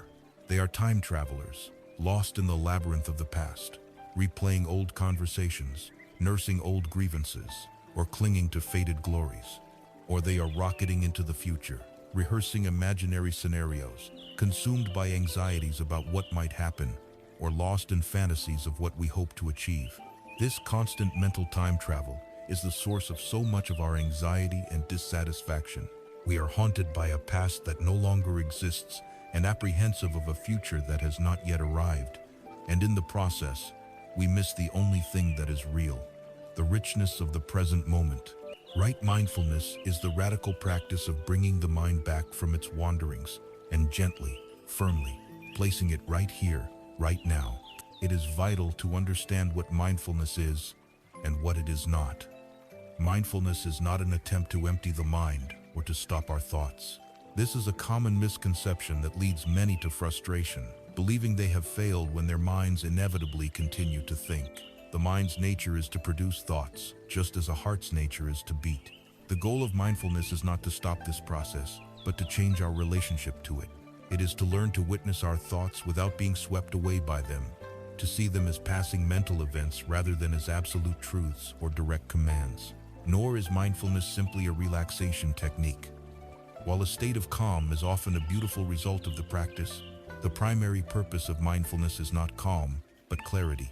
It is the cultivation of a lucid, penetrating awareness that sees things exactly as they are, without the distortion of our hopes, fears, and judgments. This practice is traditionally developed by focusing on four foundations, four primary areas of our experience. The first foundation is mindfulness of the body. The body is our most reliable anchor to the present moment. It is never in the past or the future. It is always here. We begin by bringing awareness to the process of breathing. The breath is the perfect object for mindfulness. It is always with us, from the moment of our birth to the moment of our death, and it is always changing. The practice is simple, though not always easy. We simply feel the physical sensations of the breath as it enters the body and as it leaves the body. We might feel the coolness at the tip of the nostrils, or the rising and falling of the abdomen. When the mind wanders, which it will, we don't scold ourselves. We simply notice, with kindness, the mind has wandered, and gently guide its attention back to the breath. This simple act, repeated thousands of times, is a powerful training in patience, gentleness, and concentration. From the breath, we can expand our awareness to the entire body, feeling the points of contact with the chair, the temperature of the air on our skin, the tingling in our hands, or the tension in our jaw, grounding ourselves in the raw, physical reality of the present. The second foundation is mindfulness of feelings. This is the practice of observing the constant flow of feeling tones that accompany all of our experiences. Every perception is tinged with a quality of being pleasant, unpleasant, or neutral. With mindfulness, we learn to observe these feeling tones as they arise without immediately reacting. When a pleasant feeling arises, we notice it without clinging to it. When an unpleasant feeling arises, we notice it without resisting it or trying to push it away. We create a space of awareness around the feeling, allowing it to be, watching it intensify, change, and eventually pass away, just like all other conditioned things. This practice is incredibly liberating. It frees us from the tyranny of our emotions. We learn that we can feel a powerful emotion like anger or sadness without being consumed by it. We are the container, not the contents. The third foundation is mindfulness of the mind states. This is like becoming an inner meteorologist, observing the overall climate of the mind at any given moment. Is the mind bright and alert, or dull and sleepy? Is it scattered like leaves in the wind, or is it calm and focused? Is it constricted by fear, or is it open with kindness? Again, the practice is simply to notice, without judgment. We simply acknowledge the state that is present. The mind is restless now. The mind is peaceful now. By doing this, we stop identifying with these states. We are not an angry person. We are the awareness in which a state of anger has temporarily arisen. This recognition gives us the power to not be defined by our moods. The fourth and final foundation is mindfulness of thoughts and mental objects. This is the practice of observing the contents of our consciousness directly. We learn to see thoughts as they arise, and to let them go without following them down their familiar rabbit holes. We watch them as we would watch clouds drifting across the sky. Some are dark and stormy, some are light and fluffy. We, the awareness, are the vast, open sky. The clouds come and go, but they cannot stain or harm the sky itself. This practice breaks the spell of our obsessive thinking. We realize we don't have to believe every thought that our mind produces, a realization that is the key to freeing ourselves from anxiety, self-criticism, and all manner of mental distress. Imagine a tightrope walker, balanced on a thin wire high above the ground. For them to succeed, their attention must be absolute. Their entire being must be focused on the present reality, the feeling of the rope beneath their feet, the subtle adjustments of their body, the sensation of the balancing pole in their hands. If their mind wanders to the past, oh no, that last step was a bit shaky. They will lose their balance and fall. If their mind races to the future, I'm almost to the end, what if I slip now? They will also lose their balance and fall. Their very survival depends on their capacity to remain utterly and completely in the here and now. Our psychological balance is no different. Our sanity and well-being depend on our ability to let go of the past, release our grip on the future, and fully inhabit the life that is only ever available to us right now. This powerful practice is not confined to a meditation cushion. We can bring mindfulness into every aspect of our lives. We can practice mindful eating by truly tasting and appreciating the food that nourishes us. We can practice mindful walking, feeling the contact of our feet on the earth. We can practice mindful listening, giving the gift of our full, non-judgmental attention to another person. Every moment, whether we are washing the dishes or sitting in traffic, becomes an opportunity to wake up, to come home to ourselves. Mindfulness, then, is the fundamental skill of turning on the light in the dark room of our own mind. It is the practice of seeing with clarity what is actually happening within us and around us from moment to moment. Once this light of awareness is on, we can begin to see the contents of the room clearly. We see the wholesome states of mind that lead to peace, and the unwholesome states that lead to suffering. And this clear seeing naturally raises the next question. Now that we can see, what do we do? How do we use our energy skillfully to cultivate the beautiful and to abandon the harmful?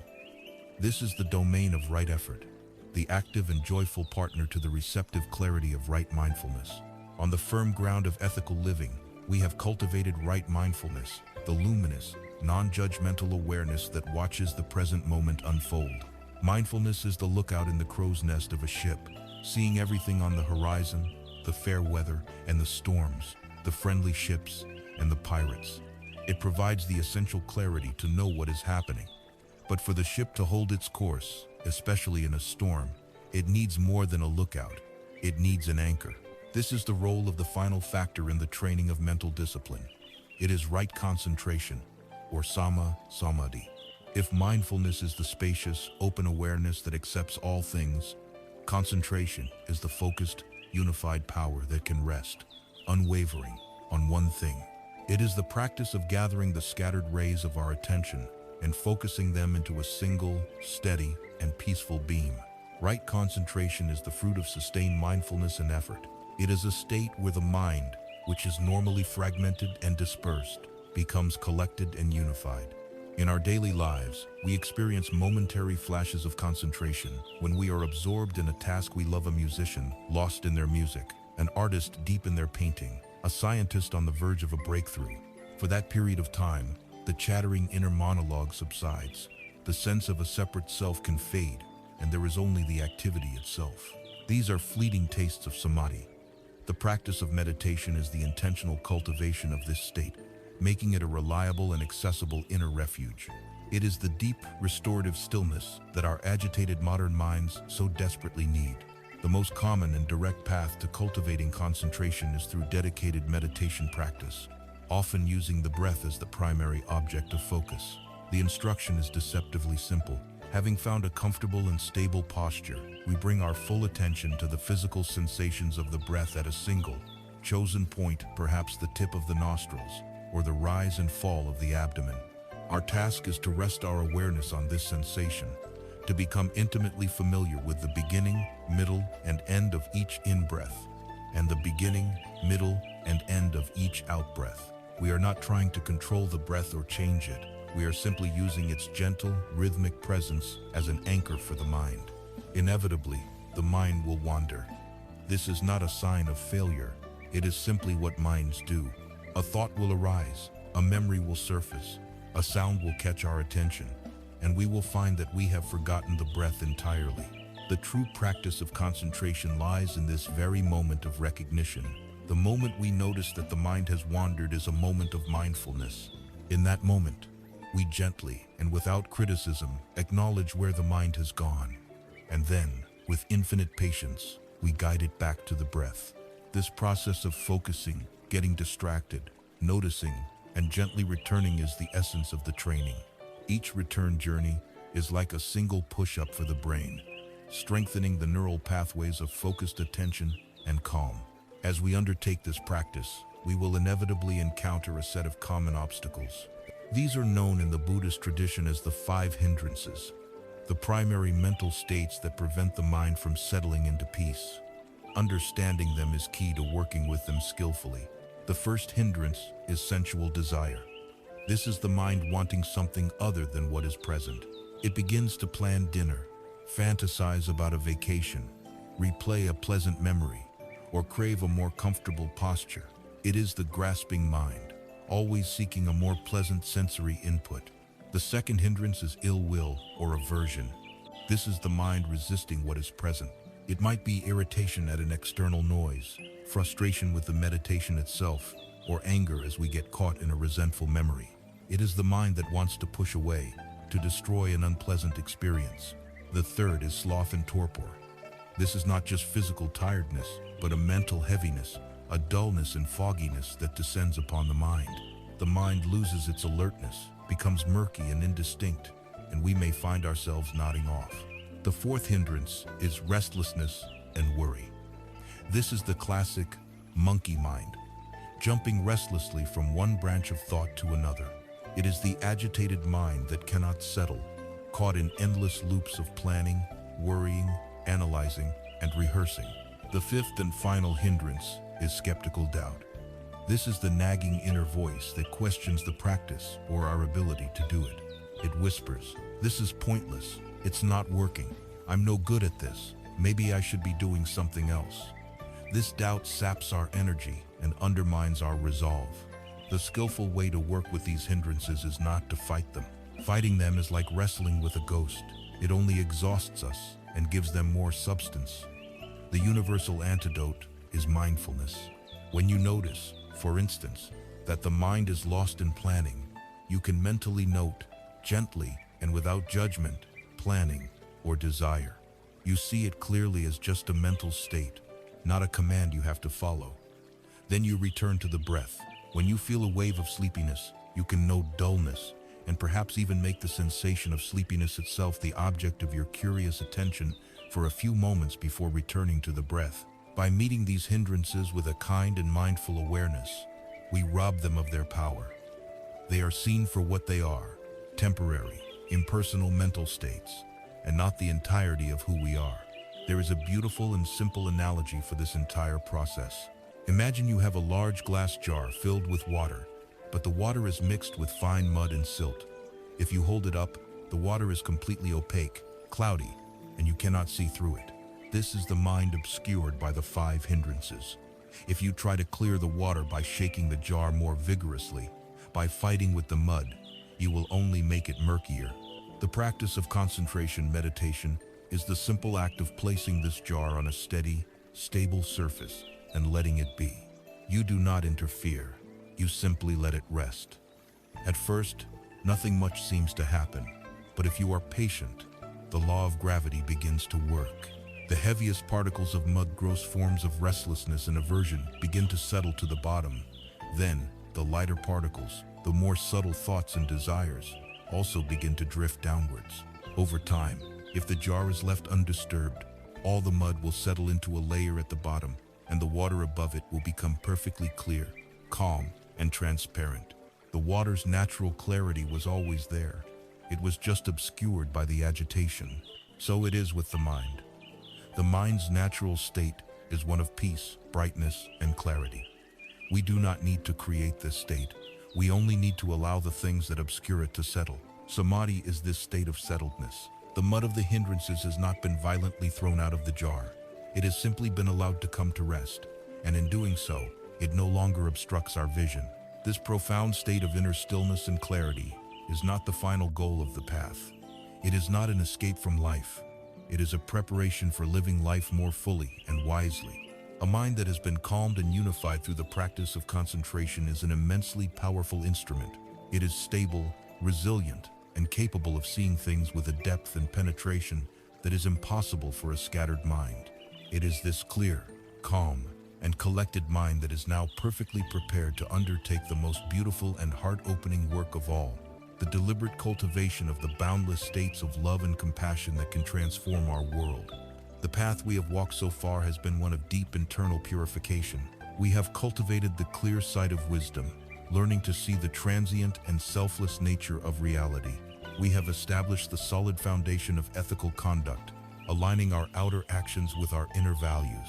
And we have developed the profound stability of mental discipline, training the mind through mindfulness and concentration to be a calm, clear, and steady instrument. The mind is now like a pristine, still lake, its waters no longer muddied by the silt of the hindrances. But the journey is not yet complete. A lake that is merely still and clear can also be cold and sterile. The final stage of this inner cultivation is to warm these clear waters with the radiant sun of the heart. This is the practice of developing the boundless emotions, the sublime states of being known as the Brahmaviharas, or the divine abodhis. It is where we move from seeing clearly to loving fully. These four states are loving kindness, compassion, sympathetic joy, and equanimity. They are called divine abodhis because to dwell in them is to dwell in the noblest state possible for a human being. They are the multifaceted expression of a truly liberated heart. While all four are worthy of a deep exploration, we will focus on the first two, which form the bedrock of this heart training: metta, or loving, kindness, and karuna, or compassion. These are not merely pleasant emotions to be passively hoped for. They are skills to be actively trained, qualities of mind that can be systematically cultivated until they become our natural, default response to the world. Let us begin with metta. This Pali word is often translated as loving kindness, but it can also be understood as a universal, non-exclusive friendliness. It is crucial to distinguish metta from the forms of love we are more familiar with. It is not romantic love, which is selective and often tinged with desire and attachment. It is not the conditional affection we might feel for our friends and family, which can change if they displease us. Metta is an unconditional, radiant goodwill that is offered to all beings without discrimination, just as the sun shines on the righteous and the unrighteous, on the beautiful and the plain, without making any distinction.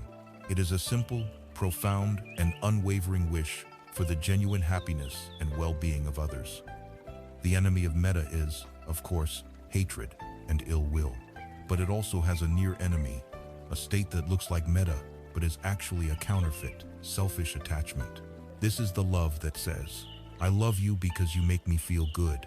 It is a disguised form of clinging. True metta is selfless. It wants happiness for the other, regardless of what it means for oneself. This quality is the most powerful antidote we have to the inner poisons of anger, resentment, jealousy, and fear. When the mind is filled with the warmth of metta, there is no room for ill will. It is impossible to hold a genuine wish for someone's happiness and to feel hatred for them at the same time. It dissolves our feelings of separation and loneliness, connecting us to the world from a place of warmth and safety. To cultivate this boundless friendliness is to build an unshakable sanctuary within our own heart. The formal method for this training is a beautiful and systematic practice known as metta bhavana, or the cultivation of loving kindness. It is a meditation that proceeds in 5 stages, gradually breaking down the barriers that constrict the heart. The first stage, and for many the most difficult, is to direct loving kindness towards oneself. We sit in a quiet posture, and we begin to offer ourselves the wishes we would so easily offer to a dear friend. We can use a set of traditional phrases, repeating them silently, letting their meaning sink into our being. May I be safe. May I be healthy. May I be free from inner and outer harm. May I be peaceful and at ease. At first, this may feel artificial, and it may bring up feelings of unworthiness or the voice of the inner critic. This is normal. We simply meet this resistance with the same gentle, mindful awareness we have already cultivated, and we persist. The practice is a recognition that we cannot pour from an empty cup. We must first learn to be a true friend to ourselves before we can be a true friend to the world. We must water the roots of our own being with self-acceptance and care. Once a genuine feeling of warmth and friendliness begins to stir, we move to the second stage, a respected or dear person. We bring to mind a friend, a mentor, or a family member for whom we feel uncomplicated affection and respect. We visualize them, holding them in our heart's awareness, and we extend the same wishes to them. May you be safe. May you be healthy. May you be peaceful and at ease. This stage is usually the easiest, and its purpose is to allow the feeling of metta to flow strongly and freely, amplifying its warmth. In the third stage, we expand the circle. We bring to mind a neutral person. This is someone we might see regularly, but for whom we have no strong feelings, either positive or negative. A cashier at the grocery store, a person we see on our daily commute, a neighbor we barely know.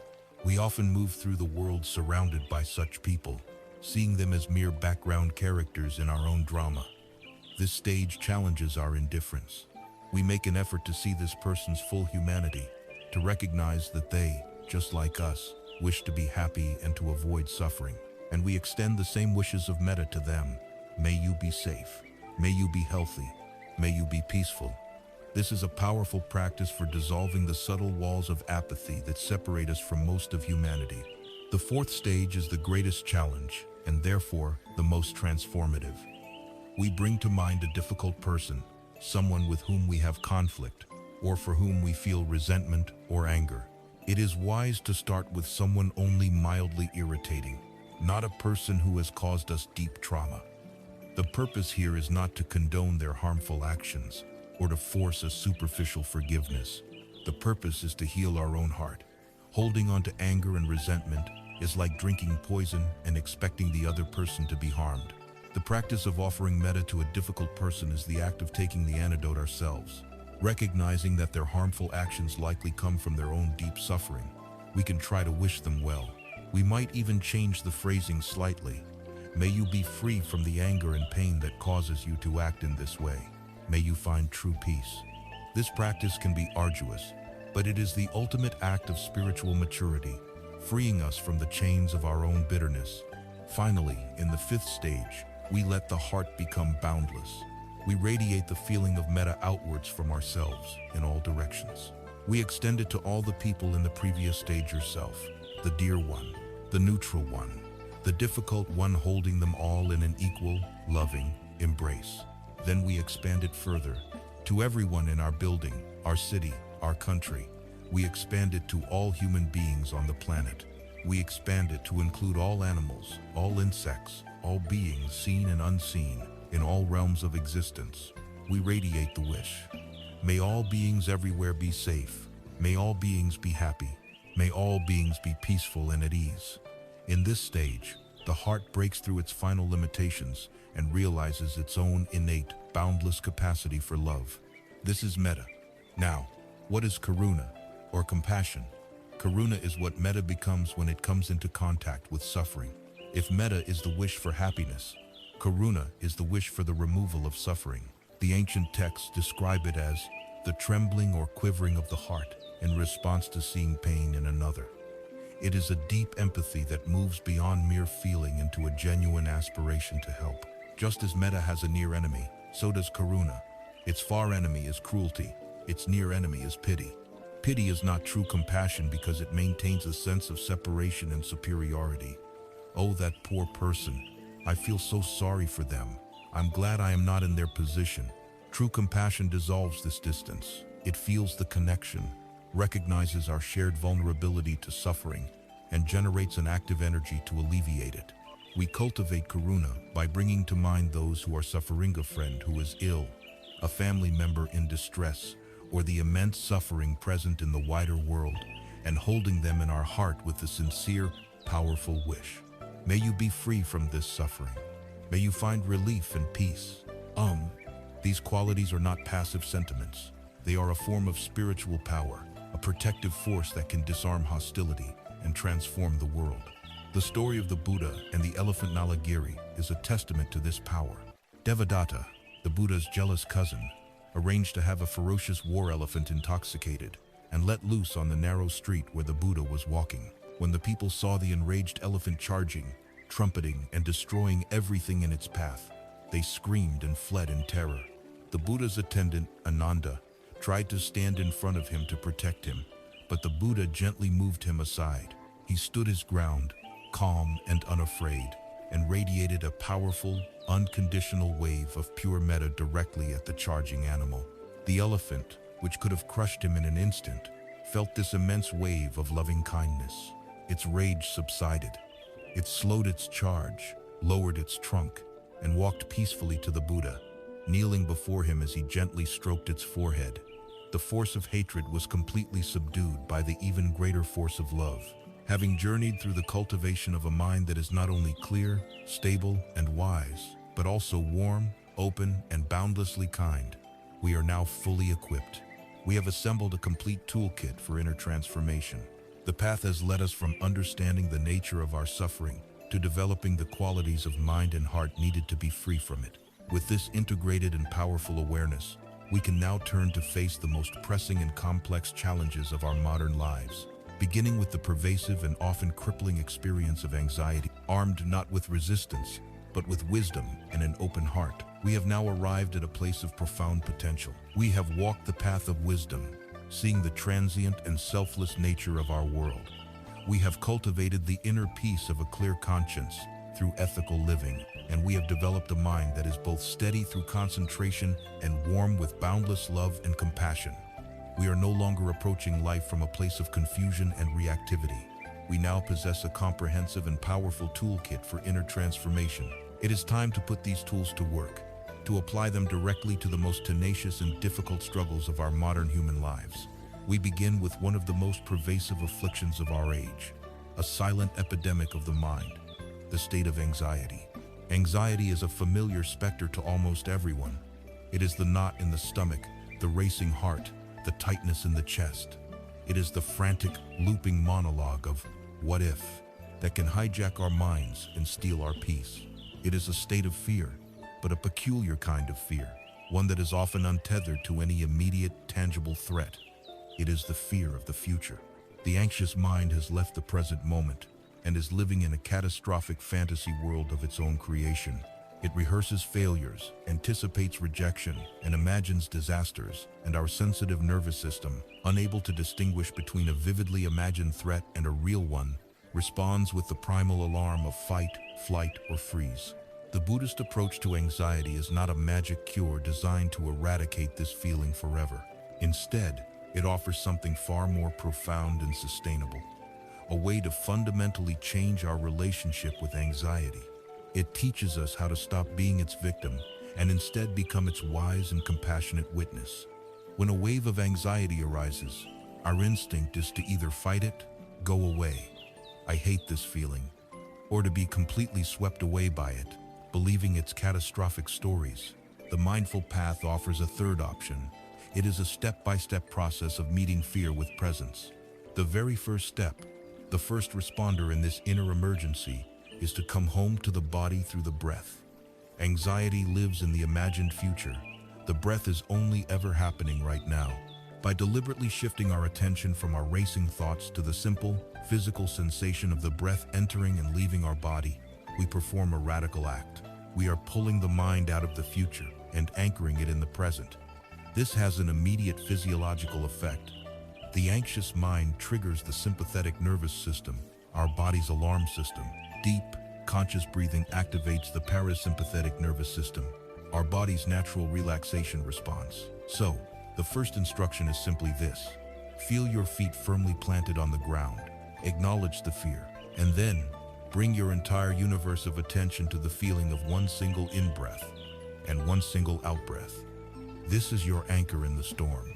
Once we have a momentary anchor, the second step is to investigate the anxiety where it lives, in the body. Our instinct is to tense up against the unpleasant physical sensations of anxiety. This resistance is a second layer of suffering we add on top of the first. The mindful approach is to turn towards these sensations, not with aggression, but with a gentle, scientific curiosity. You can ask yourself, where do I feel this in my body? Is it a fluttering in the chest? A hollow feeling in the stomach? A tightness in the throat? Can you investigate its qualities? Is it hot or cold? Is it vibrating or solid? Is it sharp or dull? By deconstructing the experience into its raw sensory components, we begin to see that this terrifying monster called anxiety is actually just a collection of changing, impermanent, and impersonal physical energies. It loses its solidity and its power over us when we observe it closely without adding a story to it. The third step is to work with the emotional feeling itself. Here, we apply the wisdom of non-self. Instead of saying or thinking, "I am anxious," a statement of identification, we practice a subtle but powerful shift in language. I am aware of a feeling of anxiety arising in me. This simple reframing creates a crucial space. It reminds us that we are not the anxiety. We are the awareness that is able to see and feel the anxiety. We are the spacious container, and the anxiety is the temporary content. This shift from "I am" to "I am aware of" is the difference between being drowned in a wave and learning to surf upon it. The fourth step is to apply the wisdom of impermanence, or anicca. When we are in the grip of a powerful anxiety attack, it feels all-consuming and permanent. It feels as if this state will never, ever end. This is the great illusion that gives anxiety so much of its terrifying power. In this moment, we can consciously introduce a thought of wisdom. We can remind ourselves, this feeling, like all other feelings, is impermanent. It arose because of certain causes and conditions. It will also cease when those conditions change. This will pass. This is not a denial of the present pain, but a reminder of its transient nature. It is a lifeline of perspective, a pinprick of light in the darkness that reminds us that this storm is not forever. Finally, the fifth and most healing step is to bring the warmth of compassion, of metta, to our own suffering. Our habitual response to our own anxiety is often one of self-criticism and shame. Why am I so weak? Why can't I handle this? I need to get over it. This is like yelling at a frightened child to stop being scared. It only makes things worse. The compassionate approach is to turn towards the anxious part of ourselves with the kindness and tenderness we would offer to a dear friend. We can place a hand over our heart and silently offer ourselves the phrases of loving kindness. This is so difficult. This feeling is painful. May I be kind to myself in this moment. May I feel safe. May I be peaceful. This act of radical self-compassion is profoundly calming to the nervous system. It is the ultimate act of making friends with our fear, of holding it in a warm embrace rather than trying to push it out into the cold. A beautiful metaphor for this entire process is that of the sky and a dark storm cloud. Our true nature, the spacious, mindful awareness we cultivate, is like the vast, open, blue sky. It is inherently clear, peaceful, and boundless. A state of anxiety is like a dark, turbulent cloud that drifts into the sky. The cloud is real. It brings wind and rain and thunder. It may completely obscure the blue of the sky for a time, but the cloud cannot harm the sky. It cannot stain the sky, and it is not the sky. It is a temporary weather pattern passing through. The practice of working with anxiety is the practice of learning to identify with the sky rather than the cloud. We acknowledge the cloud's presence.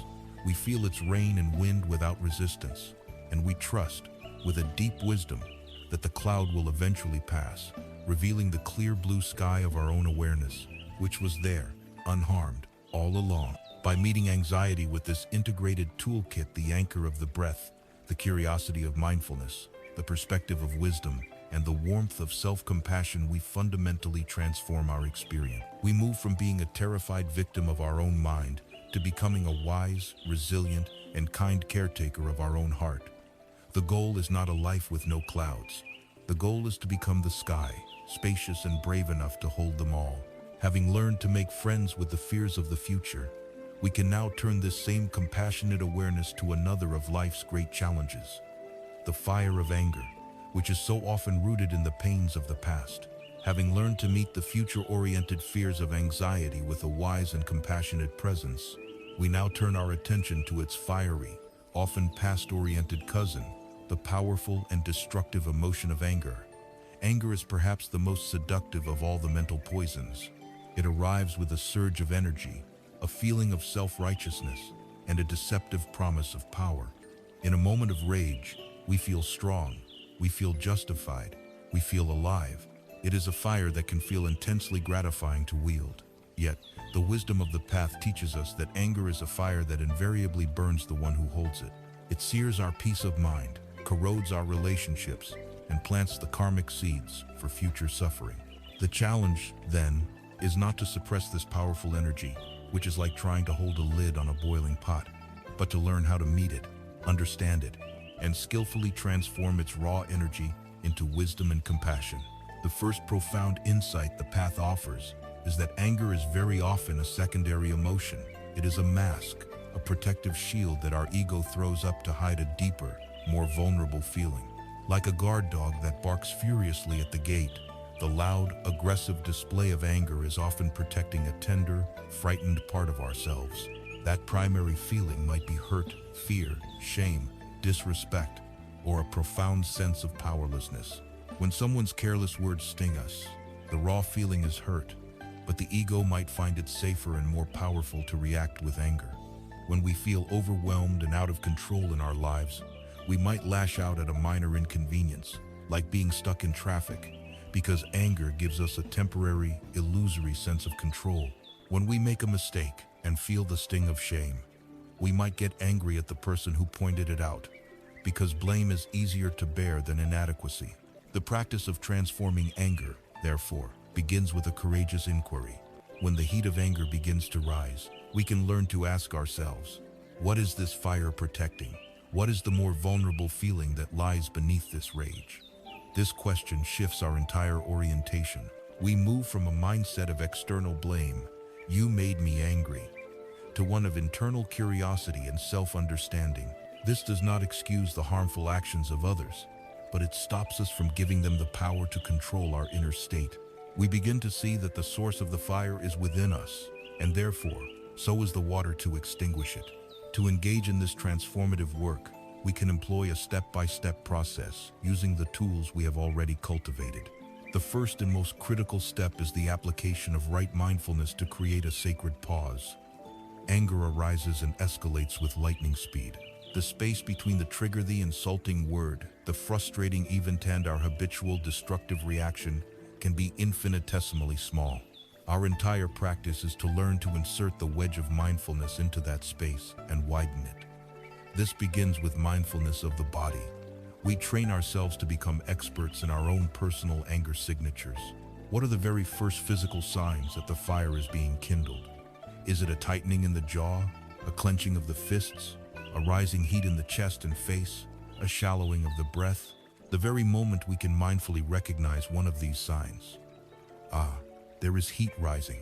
We have done something miraculous.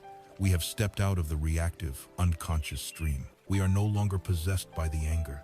We are the awareness that is observing it. In this pause, we anchor ourselves with the breath, taking 1 or 2 conscious breaths not to suppress the anger, but to give ourselves the stability to not act on it impulsively.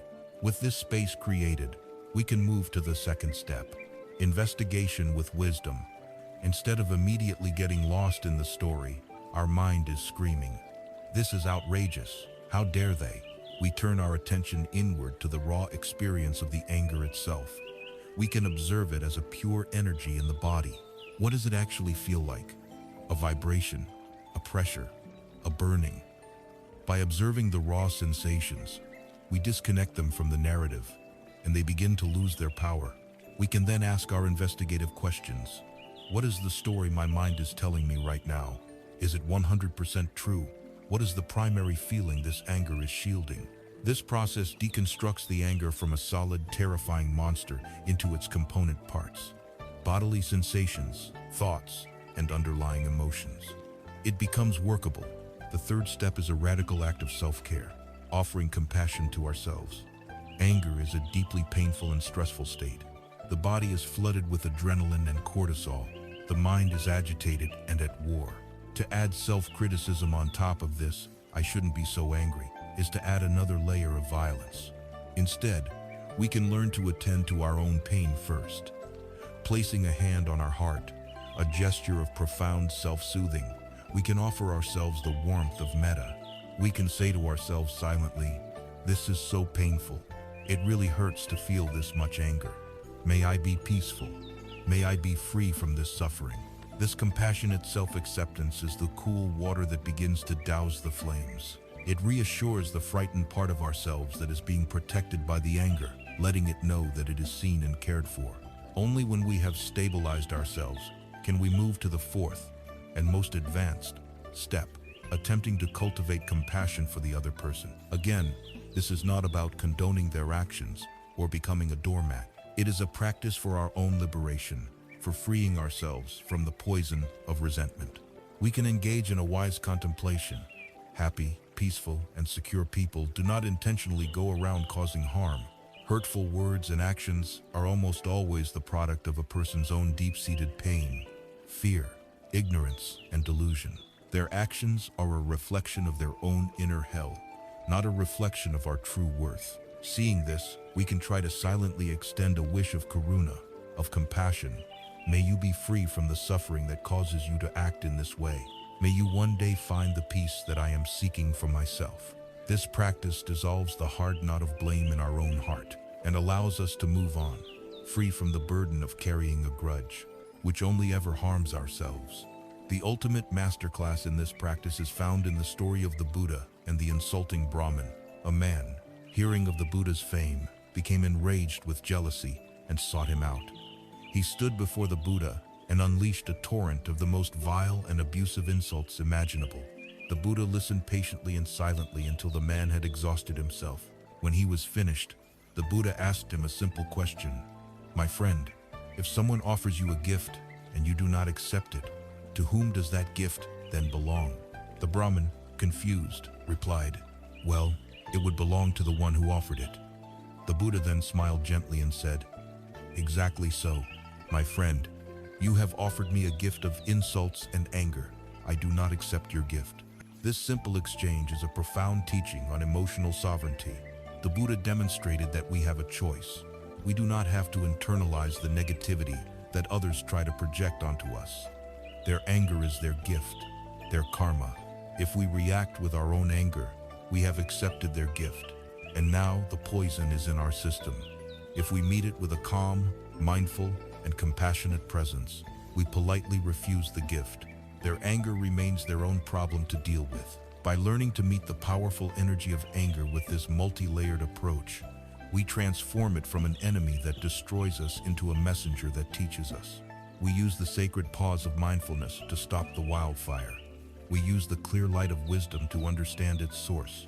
And we use the cool, healing water of compassion to soothe our own heart, and if possible, the heart of the other. We learn to stop the war, both within ourselves and with the world.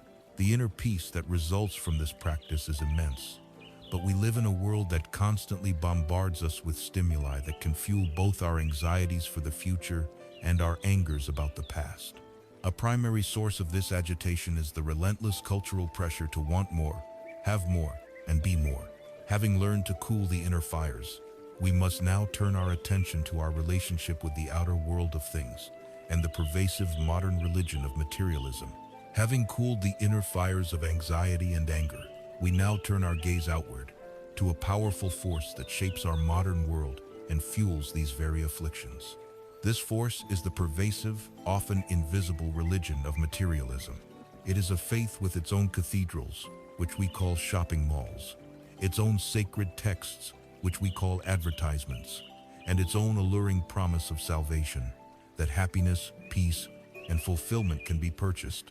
It is a belief system so deeply embedded in our culture that we rarely think to question it. We are taught from birth that success is measured by what we own, that our value is tied to our possessions, and that the cure for any inner discomfort is a new acquisition. The Buddhist path offers a radical counter-narrative. It suggests that this entire premise is a profound mistake, a chase after a mirage in the desert that only deepens our thirst and leads to exhaustion. It offers, instead, the discovery of a different kind of wealth, the inexhaustible richness of a simple and contented heart. The entire edifice of modern consumerism is built upon the foundation of tanha, the thirst for sense pleasures that we have already explored. Its fundamental strategy is to create within us a perpetual sense of lack. It must first convince us that we are not enough, as we are not attractive enough, not successful enough, not happy enough. It generates an itch, a feeling of inadequacy, and then it offers a product as the temporary balm to scratch that itch. The fleeting pleasure of a new purchase becomes a momentary distraction from our inner emptiness. But because the root cause, the inner feeling of lack, has not been addressed, the satisfaction quickly fades, and the itch returns, often stronger than before. This is the saltwater thirst played out on a global scale, a cycle of manufactured desire and temporary relief that keeps us running on a treadmill of acquisition, forever seeking a lasting peace that the marketplace can never sell. To step off this treadmill, we must first learn the skill of wise distinction, the art of separating our genuine needs from our boundless wants. Needs are the finite and essential requirements for a healthy and dignified life. They include adequate food and water, shelter from the elements, clothing for warmth and protection, and access to healthcare. The Buddhist path is not one of harsh asceticism or self-mortification. It fully recognizes the importance of meeting these basic needs. It is difficult, if not impossible, to cultivate a peaceful mind on an empty stomach or in an unsafe environment. Wants, however, are a different species entirely. They are infinite. They are the endless proliferation of desires that extend far beyond our basic needs. Wants are often manufactured not by our bodies, but by our egos and by the culture around us. We need a functional phone to stay connected. We want the latest model with a better camera to signal our status. We need reliable transportation. We want a luxury car to evoke envy in others. Wants are fueled by social comparison, by the endless scroll of social media showcasing the possessions of others, and by the deep-seated fear of being left behind. The practice of escaping materialism is the practice of bringing mindfulness to this crucial distinction. When the urge to acquire something new arises, we can create a sacred pause. In that space, instead of automatically clicking "Buy now," we can engage in a gentle inquiry. We can ask ourselves, is this a true need, or is this a fleeting want? What is the underlying feeling that is driving this desire? Am I feeling bored, lonely, stressed, or inadequate? What do I truly believe this object will give me? And will that feeling last? Often, we find that we are not really seeking an object, but a feeling of excitement, of belonging, of self-worth. By seeing this clearly, we can choose to address that underlying feeling in a more direct and skillful way, rather than seeking a temporary fix through consumption. This mindful inquiry is the key that unlocks the prison of endless wanting. As we reduce our attachment to acquiring more, we open the door to a profound and unexpected discovery, the joy of simplicity. This is not about a life of grim deprivation, but about a life of immense freedom. We begin to see that our possessions, beyond a certain point of meeting our needs, do not actually own us. We become owned by them. They carry hidden burdens. There is the financial burden of their cost, which requires us to trade away precious hours of our one and only life. There is the physical burden of their storage and maintenance. And there is the mental burden, subtle anxiety of protecting what we have, the fear of it breaking or being stolen, and the simple clutter they create in our minds and in our homes. Voluntary simplicity is the act of consciously choosing to free ourselves from these burdens. It is a declaration of independence from the tyranny of more. In doing so, we reclaim our most valuable and non-renewable resources, our time, our energy, and our attention. We can then reinvest these resources into the things that generate true, lasting happiness and fulfillment. We find we have more time for our relationships, more energy for creative pursuits, more attention to dedicate to our inner growth and to being of service to others. We discover that true wealth is not having many things, but having few wants. This is the cultivation of santuti, the Pali word for contentment, a deep and joyful satisfaction with what is already present. There is an old story that captures this truth perfectly. A great king, powerful and immensely wealthy, was tormented by worries. He slept poorly, his mind always churning with anxieties about his kingdom, his riches, and his enemies. He heard of a wise monk who lived in a simple hut in the forest, who was said to possess a profound and unshakable peace. The king, desperate, went to meet him. He found the monk sitting peacefully outside his small hut, radiating a palpable sense of joy. The king asked, "Venerable sir, I am a king with palaces and treasures beyond measure, yet I am miserable. You have nothing but a cloth robe and a wooden bowl, yet you seem to be the happiest man in the world. What is your secret?" The monk smiled and replied, "Your Majesty, you and I are both seeking the same thing, happiness. You believe it can be found by adding more things to your life, more gold, more power, more land. I have found it by subtracting things, by letting go of desire, letting go of attachments, letting go of wanting. My peace comes from within, so it does not depend on anything outside of me. Your peace is tied to your possessions, so you must live in constant fear of losing them. You have much to protect, so you have much to worry about. I have nothing to protect, so I have nothing to fear. I am truly the wealthier man." And then, this shift in perspective from external accumulation to internal cultivation is one of the most liberating we can make. It is a journey from the poverty of endless wanting to the true wealth of contentment. By learning to distinguish needs from wants, by embracing the freedom of simplicity, and by finding joy in the non-material treasures of life, we break the spell of materialism. But for most of us, our participation in this consumer culture is inextricably linked to the work we do. We work to earn the money to buy the things we are told will make us happy. Therefore, having examined our relationship with the world of things, we must now turn our compassionate and wise attention to the world of work and ask how we can find meaning and integrity in the very way we spend our days. Having seen through the empty promises of materialism, we arrive at the very engine that powers our participation in it, our work. For most of us, a vast portion of our waking life is dedicated to our career or job. We trade our precious, finite hours for the means to sustain ourselves and our families. Yet for so many, this exchange feels deeply unbalanced. Work can feel like a source of immense stress, a place of meaningless repetition, or a trap from which there is no escape. The feeling of dread that descends on a Sunday evening is a quiet suffering shared by millions. The wisdom of the path, however, suggests that we do not necessarily need to change our job to find peace. We need to change the mind that we bring to our job. It offers a way to transform our work from a source of suffering into a path of profound meaning and practice. This transformation begins with the foundation of right livelihood, which we have touched upon.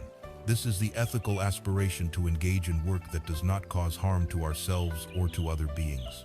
It is the ideal of aligning our professional life with our deepest values of compassion and integrity. In our complex global economy, fulfilling this ideal perfectly can be challenging, and for many, options are limited. But the importance lies in the aspiration itself, the sincere intention to move in a direction of harmlessness, to bring a questioning, ethical awareness to the work that we do. This intention alone begins to purify the mind and dignify our labor. Beyond this ethical foundation, the most powerful tool we have for transforming our experience of work is right mindfulness. We can learn to practice a kind of cubicle Zen or workshop Zen, turning any activity, no matter how mundane, into a form of meditation. Our minds at work are often just as scattered as they are in the rest of our lives. While typing an email, we are thinking about our next meeting. While in the meeting, we are worrying about a problem at home. This constant multitasking is not only inefficient, it is a major source of stress and mental exhaustion. The practice of mindfulness at work is the practice of single tasking. It is the gentle art of doing one thing at a time with our full attention. When you are writing that email, just write the email. Feel the sensation of your fingers on the keyboard. Notice the thoughts forming into words on the screen. When the task is complete, consciously let it go and move to the next. When you are listening to a colleague, truly listen. Give them the gift of your full presence, rather than simply waiting for your turn to speak. When engaged in a physical task, bring your awareness to the movements of your body, the sensations of touch, the rhythm of the action. By anchoring our attention in the present task, we cut through the mental static of boredom and anxiety. The work itself becomes more precise, more effective, and profoundly less draining. We can even create tiny pockets of formal practice throughout the day. Between tasks, instead of automatically reaching for our phone, we can take 60 seconds to simply sit, close our eyes, and follow the feeling of 3 full breaths. This simple act can reset the nervous system and bring a fresh clarity to the rest of our day. While mindfulness transforms the experience of our work, the key to unlocking its meaning lies in shifting our attitude. We can learn to reframe our work, whatever it is, from being a transaction, a simple exchange of time for money, to being an act of service. Every job, no matter how humble or grand, is a thread in the vast, interdependent web of society. By connecting our daily tasks to a purpose larger than our own paycheck, we infuse them with a powerful sense of significance. To see this clearly, consider the classic story of the 3 bricklayers. A traveler came upon 3 men working under the hot sun, all doing the exact same task of laying bricks. He asked the first man, "What are you doing?" The man sighed, wiped the sweat from his brow, and grumbled, "I'm laying bricks. It's heavy work, and the pay is too low." The traveler moved on to the second man and asked the same question. The second man replied with a sense of dutiful competence, "I'm building a wall. It needs to be straight and strong, and I am a good wall builder." The traveler then approached the third man, who was working with a focused energy and a light in his eyes. He asked him, "And what are you doing?" The man looked up, his face breaking into a smile, and said with a voice full of inspiration, "I am building a great cathedral for generations to come." All 3 men were performing the identical action, but their inner experience, their motivation, and the quality of their work were worlds apart. The first man was trapped in his own suffering. The second found satisfaction in his craftsmanship, but the third man had connected his small, repetitive action to a vast and noble purpose. His work was no longer a chore, it had become a calling. We can all learn to become the third bricklayer. A janitor is not just cleaning floors. They are creating a safe, healthy, and beautiful environment where others can work and thrive. A software engineer is not just writing code. They are creating tools that help people connect, learn, and solve problems. A bus driver is not just driving a route. They are a vital link in the community, safely connecting people to their jobs, their families, and their lives. By consciously reflecting on how our work, in some small way, alleviates suffering or brings benefit to others, we transform it into a meaningful path. Finally, we can learn to see our workplace not as an obstacle to our spiritual practice, but as the perfect arena for it. The workplace is a rich and challenging monastery for the layperson. A demanding boss or a difficult colleague is not a curse. They are a precious opportunity to practice patience, to cultivate compassion, and to see the world from another's perspective.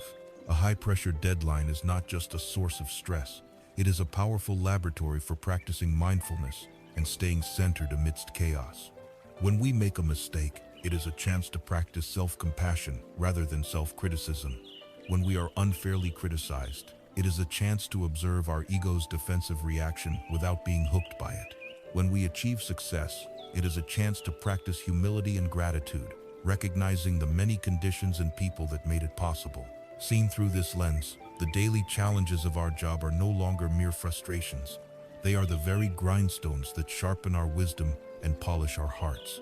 By bringing this threefold approach to our professional lives, the ethics of right livelihood, the focus of right mindfulness, and the purpose of a service-oriented mindset, we can fundamentally alter our relationship with the work we do. We move from being a victim of our circumstances to being an active participant in creating meaning.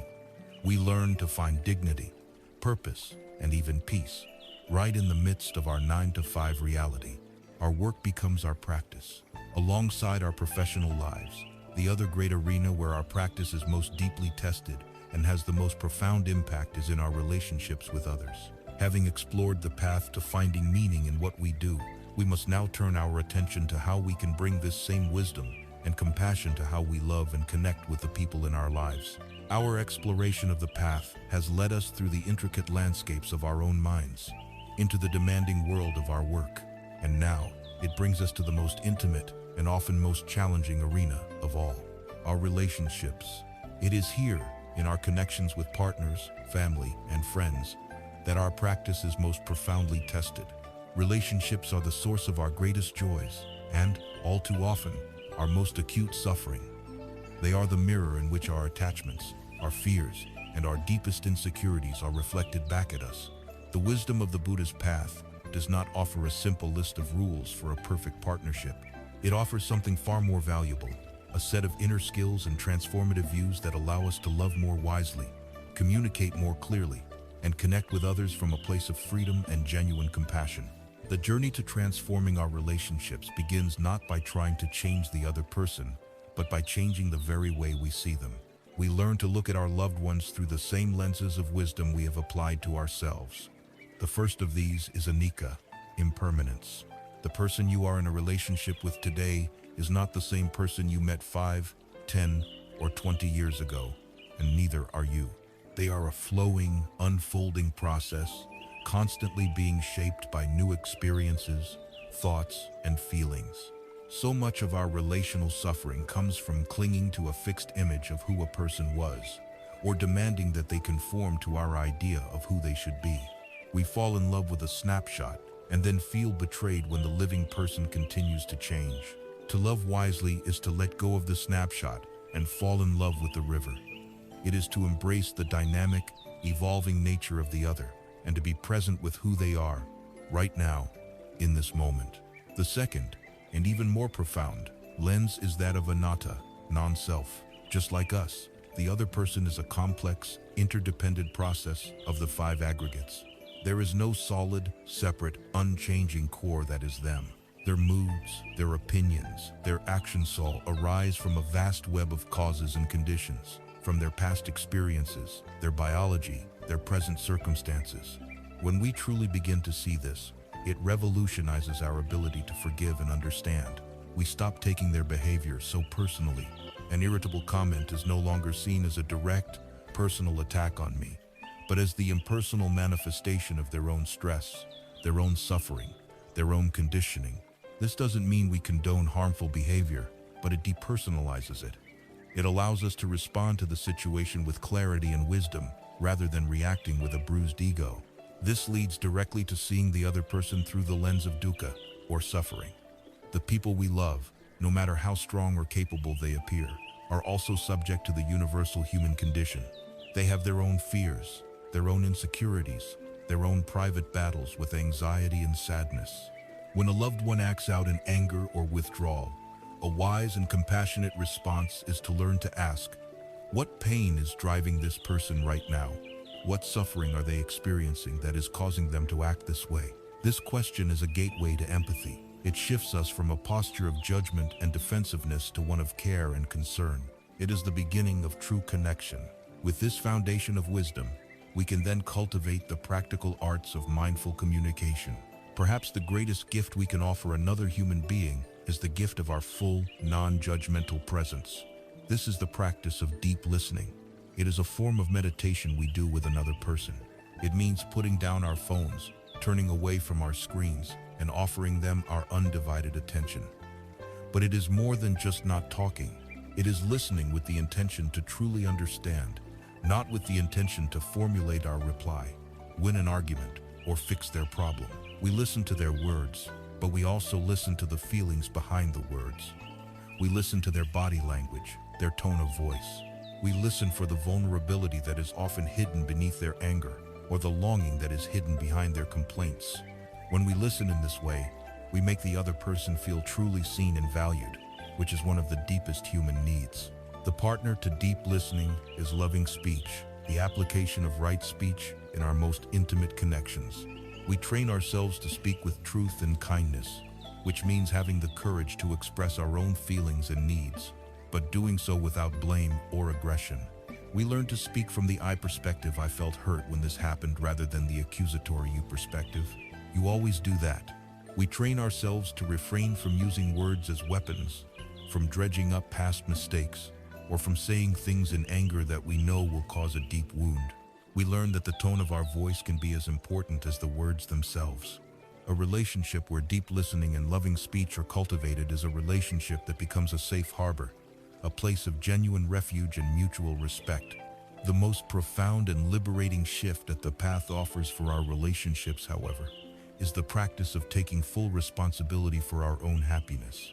Our culture is saturated with the romantic myth of the other half, the idea that we are incomplete beings searching for someone to come along and make us whole, to be the source of our joy and fulfillment.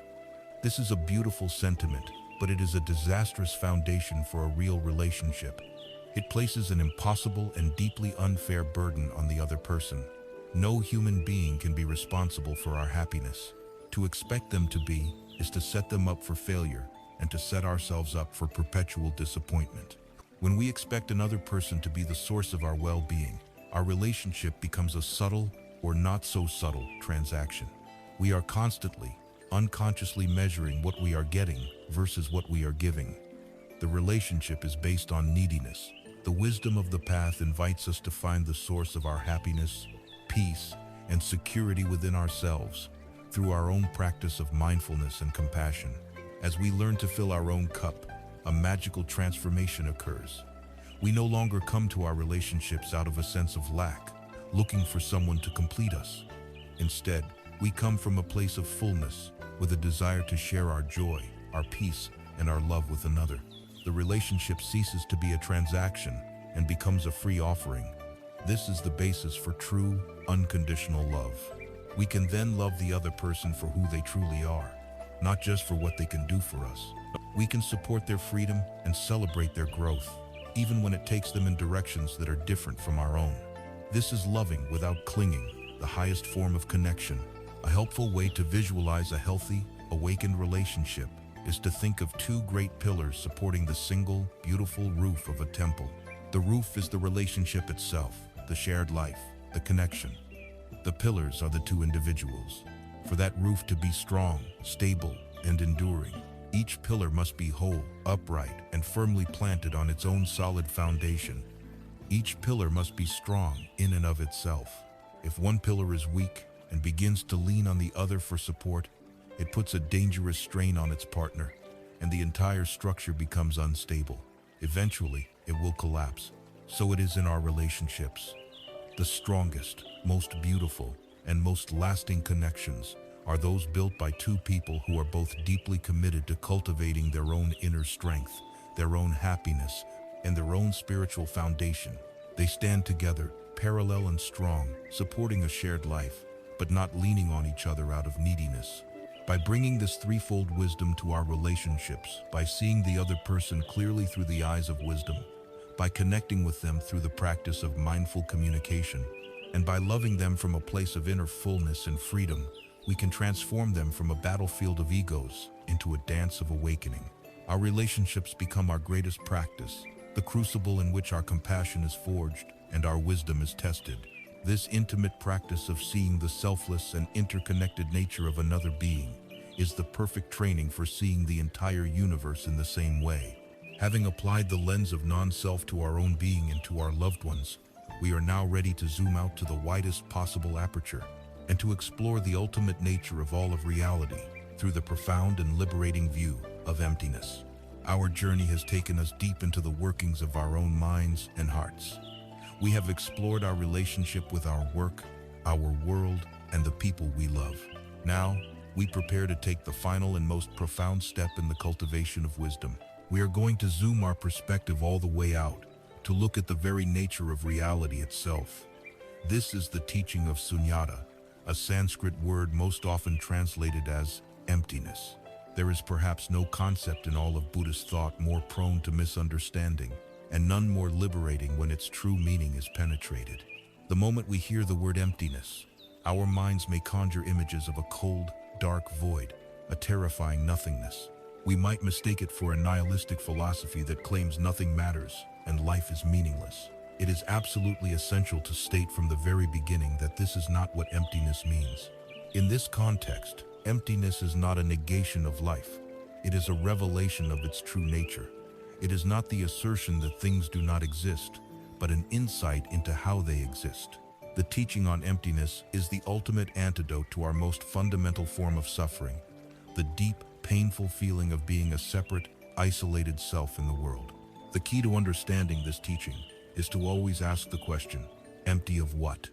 The answer is that all things are empty of a separate, independent, inherent existence. Nothing in the entire cosmos exists from its own side, under its own power, completely sealed off from everything else. Everything arises in dependence upon other things. This is the positive side of emptiness, a teaching known as praticca or interdependent origination.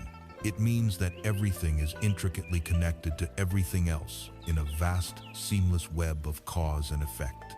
To be empty of a separate self is to be full of the entire universe. The great Zen master Thich Nhat Hanh offered a beautiful and simple way to see this directly.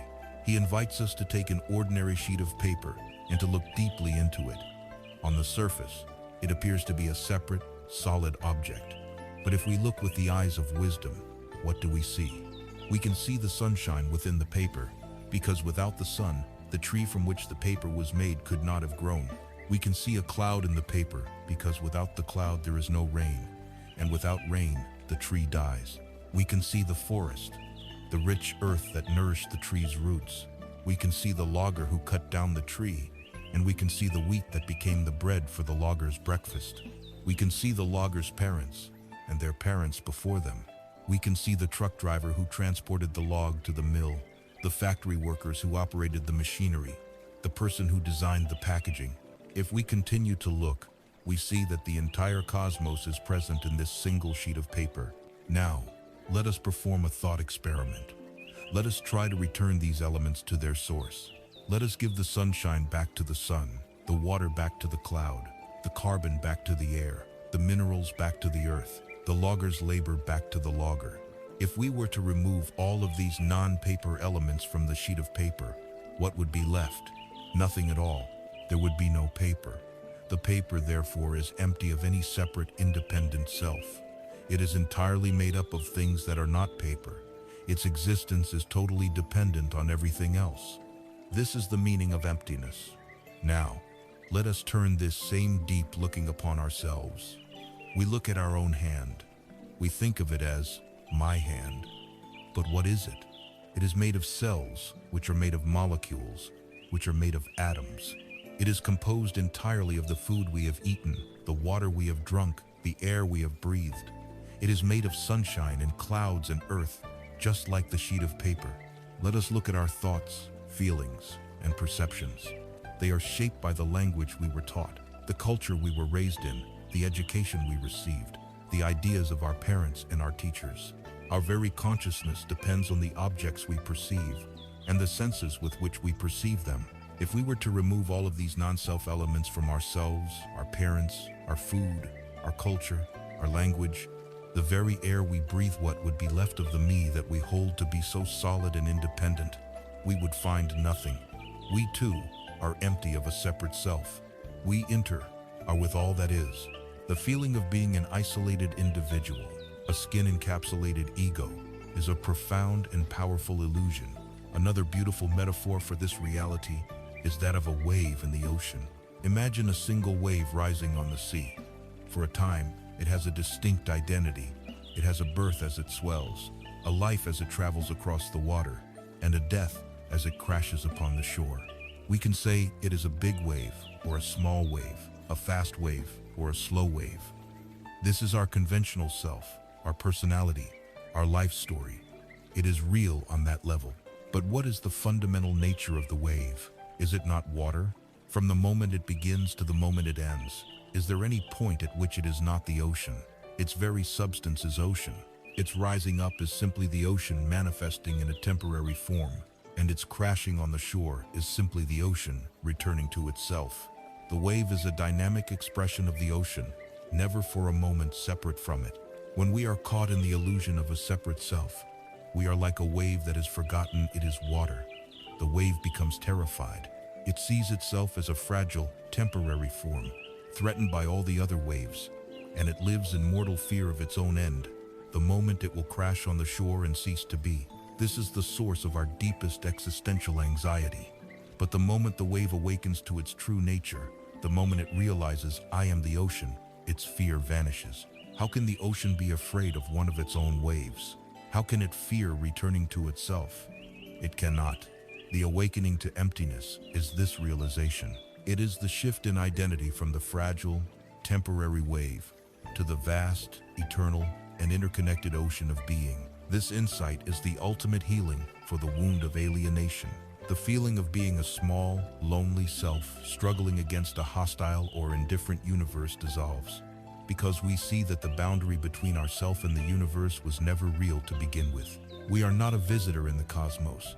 We are a manifestation of the cosmos. We are the universe becoming conscious of itself, and this is the ultimate ground for compassion. When the illusion of a hard line between me and you disappears, your suffering is no longer just your problem. It is a disturbance in the same field of being that I am a part of. Your joy is a celebration in this shared being. Helping you is no longer a moral calculation. It is the natural, spontaneous response of one part of the whole caring for another. The teaching of emptiness, therefore, does not lead to a cold detachment. It leads to the warmest and most profound engagement with life. It is the final and most complete expression of right view, revealing a world that is not a collection of separate objects, but a vibrant, sacred, and miraculous dance of interconnectedness. When we begin to see the world, ourselves, and others through this lens, our understanding of everything changes, especially our understanding of life's most fundamental milestones, birth and death. If we are all expressions of one great ocean, then what does it truly mean to be born, and what does it truly mean to die? This insight prepares us to face life's greatest mystery, not with fear, but with a new and liberating wisdom. The wisdom of emptiness has revealed a world not of separate, isolated objects, but of a seamless, vibrant, and interconnected dance. It has shown us that our true nature is not that of a fragile, temporary wave, but of the vast and eternal ocean itself. Holding this profound view, we are now ready to approach the one great certainty of life, the subject that our culture wraps in silence and fear, the reality of loss and the mystery of death. Our conventional view of death is that it is an absolute end, a tragic annihilation, a cliff off which our existence plunges into a void of nothingness. It is this view that is the source of our deepest existential terror. The path of wisdom, however, offers a completely different perspective, one that has the power to dissolve this fear and transform our entire relationship with life and its inevitable conclusion. From the ultimate perspective of interbeing, the very concepts of birth and death, as we normally understand them, are revealed to be flawed. We believe that before we were born, we were nothing, and after we die, we will return to nothing.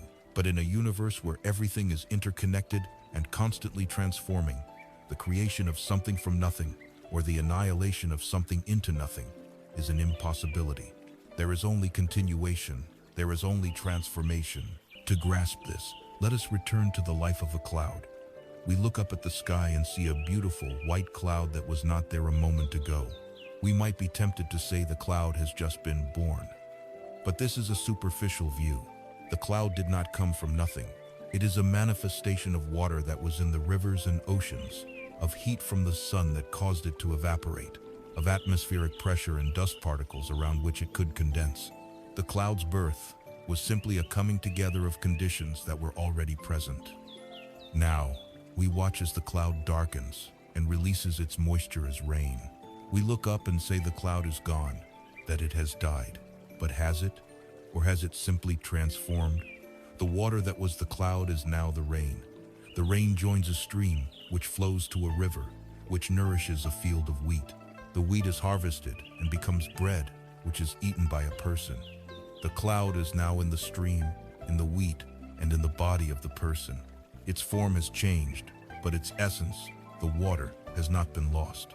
It continues in countless new forms. The cloud's true nature is no birth and no death. So it is with us. You were not created from a void at the moment of your conception. You are a continuation. You are a manifestation of your parents and your grandparents, and all your ancestors stretching back through time. You are a continuation of the sun, the earth, and the countless beings, plant and animal, that have become the food that built your body. When the time comes for this particular physical form to dissolve, you will not be annihilated into nothingness. You will simply continue in a different way. The energy of your actions, your karma, will ripple outwards. The love you have shared will continue to warm the hearts of those you touched. The ideas and wisdom you have passed on will continue to shape other minds. Your very atoms will return to the earth to nourish new life. You will continue in your children, in your friends, in the garden you tended, in the work you created, in the memories held by those who loved you. This is your continuation body. Like the cloud, your form will change, but your being, which is interwoven with all being, continues without end. This understanding profoundly changes how we relate to the loss of a loved one. The pain of grief is real, natural, and necessary.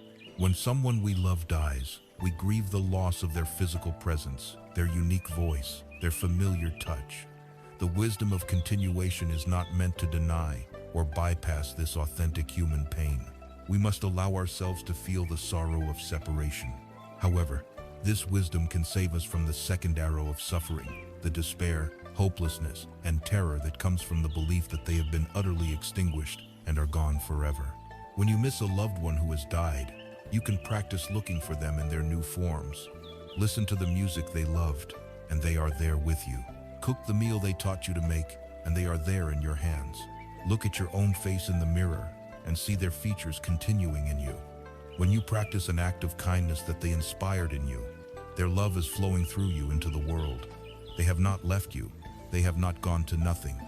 They have simply returned to the great ocean of being, and their essence continues everywhere.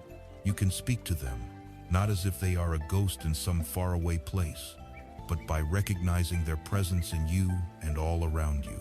This transforms grief from a state of pure lack into a practice of mindful, loving connection. Just as we can learn to see the death of others in this new light, we can also transform our relationship with our own mortality. The practice of mindfulness of death, or Maranasati, is one of the most ancient and powerful on the path. This is not a morbid or depressing obsession. It is a profoundly life-affirming contemplation. By keeping the reality of our own impermanence gently in mind, we are inspired to live with more purpose, more urgency, and more joy. When you remember that your time here is finite and precious, trivial concerns begin to fall away. The small arguments, the petty grudges, the anxieties about status and reputational are seen in their true, insignificant perspective. The fear of death becomes a wise advisor, whispering in our ear, "Do not waste this day. Do not leave words of love unspoken. Do not delay in offering your forgiveness. Do not postpone your practice." It clarifies our values, forcing us to ask, what truly matters? If this were my last year, my last month, or my last day, how would I live it? Contemplating death is the ultimate antidote to taking life for granted. It awakens us to the breathtaking, miraculous gift of each and every moment, each and every breath. By looking directly into the face of death, armed with the wisdom of non-self and interbeing, we can liberate ourselves from our deepest and most primal fear. We see that the story of a separate self being born and then annihilated is a fiction. The truth is far more beautiful and mysterious. We are like a wave, a temporary and beautiful manifestation of a vast, timeless ocean. Our birth is the ocean gathering itself into a unique expression. Our death is the ocean welcoming that expression back into its boundless heart. To realize this is to find a peace that cannot be shaken by life or by death. This profound acceptance of life's ultimate transformation is the gateway to the final and most subtle skill of the awakened heart. If we can learn to let go of our very attachment to a separate life, we can certainly learn to let go of the smaller things that cause us so much daily suffering. This is the art of renunciation, not as a grim rejection of the world, but as a joyful release of our burdens, the burden of past hurts, the burden of future worries, the burden of our rigid opinions, and even the burden of our spiritual ambition. It is the essential and liberating practice known as the art of letting go. Our journey along this path of awakening has brought us face to face with the profound truths of our existence. We have seen the impermanent, selfless, and interconnected nature of all things. We have faced the nature of our own suffering, our fears, and our mortality, not with denial, but with a courageous and compassionate awareness. Now, we arrive at the practice that unifies all the others, the central, liberating action that is both the means and the end of the path. This is the subtle, profound, and life-altering practice of letting go. When we first hear the phrase, letting go, we may associate it with weakness, apathy, or resignation. It might sound like giving up or admitting defeat, but in the context of this wisdom, letting go is the ultimate act of strength, intelligence, and grace. It is not a passive surrender to fate, but an active and wise release of the burdens that cause us to suffer. It is the recognition that our pain comes not from the events of our lives, but from our own minds tight, white-knuckled, clinging to them. The entire path, in a sense, is a training in learning how to gently, skillfully open this clenched fist. We learn to let go of our illusions, let go of our resistance, let go of our attachments, and in doing so, we find a freedom we never thought possible. This practice of letting go unfolds across every aspect of our lives, from the heavy burdens of the past to the subtle attachments of our spiritual life itself. First, and most fundamentally, we learn to let go of the past. So many of us live our lives as if we are walking forward while looking backward. We are haunted by ghosts. We carry heavy sacks filled with the sharp rocks of our past regrets, resentments, and grievances. We endlessly replay old scenes in our minds, murmuring, "If only I had done this," or "How could they have done that?" We must understand a simple, profound truth. The past is gone. It has no power to harm us now. The only thing that gives it power is our own mind, which insists on resurrecting its corpse in the present moment through the act of rumination. The past is a memory, a thought appearing now. Letting go of the past means learning to let go of the thoughts that represent it. The primary tool for this release is the practice of forgiveness. Forgiveness is not about condoning a harmful action or absolving another person of their responsibility. It is not something we do for them. It is a gift of freedom we give to ourselves. To hold on to resentment and anger is, as we have seen, like drinking poison and hoping the other person will suffer. Forgiveness is the act of putting down the poison. It is a compassionate recognition that the other person's harmful actions were born from their own suffering and delusion. By releasing them from the prison of our anger, we release ourselves from the need to be their jailer. Even more challenging, perhaps, is the practice of forgiving ourselves. We cling to our own past mistakes, whipping ourselves with guilt and shame. Self-forgiveness is the compassionate act of acknowledging that the person we were in the past acted from the level of wisdom and understanding they had at that time. We cannot change what was done, but we can learn from it, offer ourselves the same grace we would offer a dear friend, and choose to move forward without the weight of self-condemnation. Next, we learn to let go of the future. Just as we are chained to the past by regret, we are chained to the future by anxiety and expectation.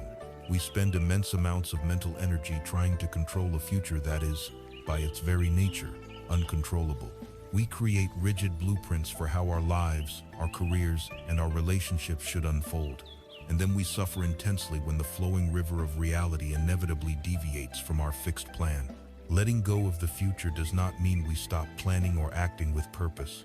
We still use the wisdom of karma to plant skillful seeds.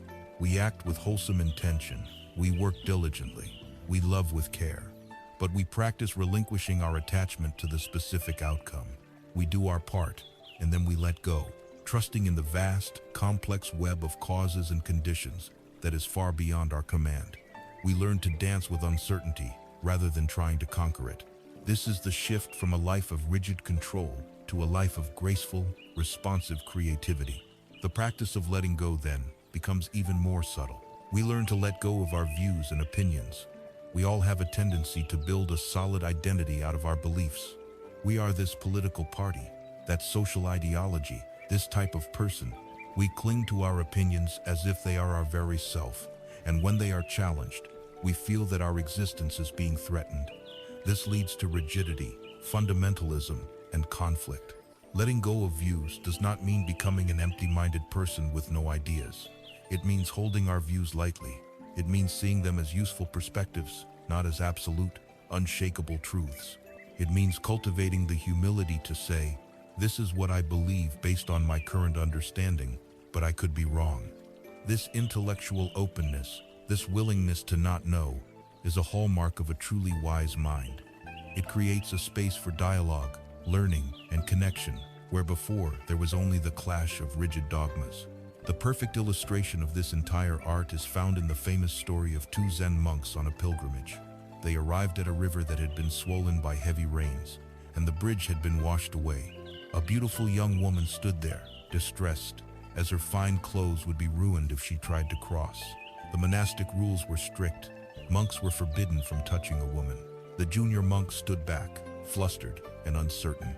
The senior monk, however, without a word, walked over to the woman, hoisted her onto his back, carried her across the turbulent river, and set her down gently on the other side. He then continued on his way. The junior monk was utterly scandalized. For the next several hours, as they walked in silence, his mind was a storm of judgment. How could he do that? He broke a sacred vow. He is not a true monk. On and on his inner commentary churned, his anger and resentment building with every step. Finally, unable to bear it any longer, he burst out, "Brother, I must say something. What you did back there was completely inappropriate. You broke our vows by touching that woman." The senior monk looked at him, his eyes calm and clear.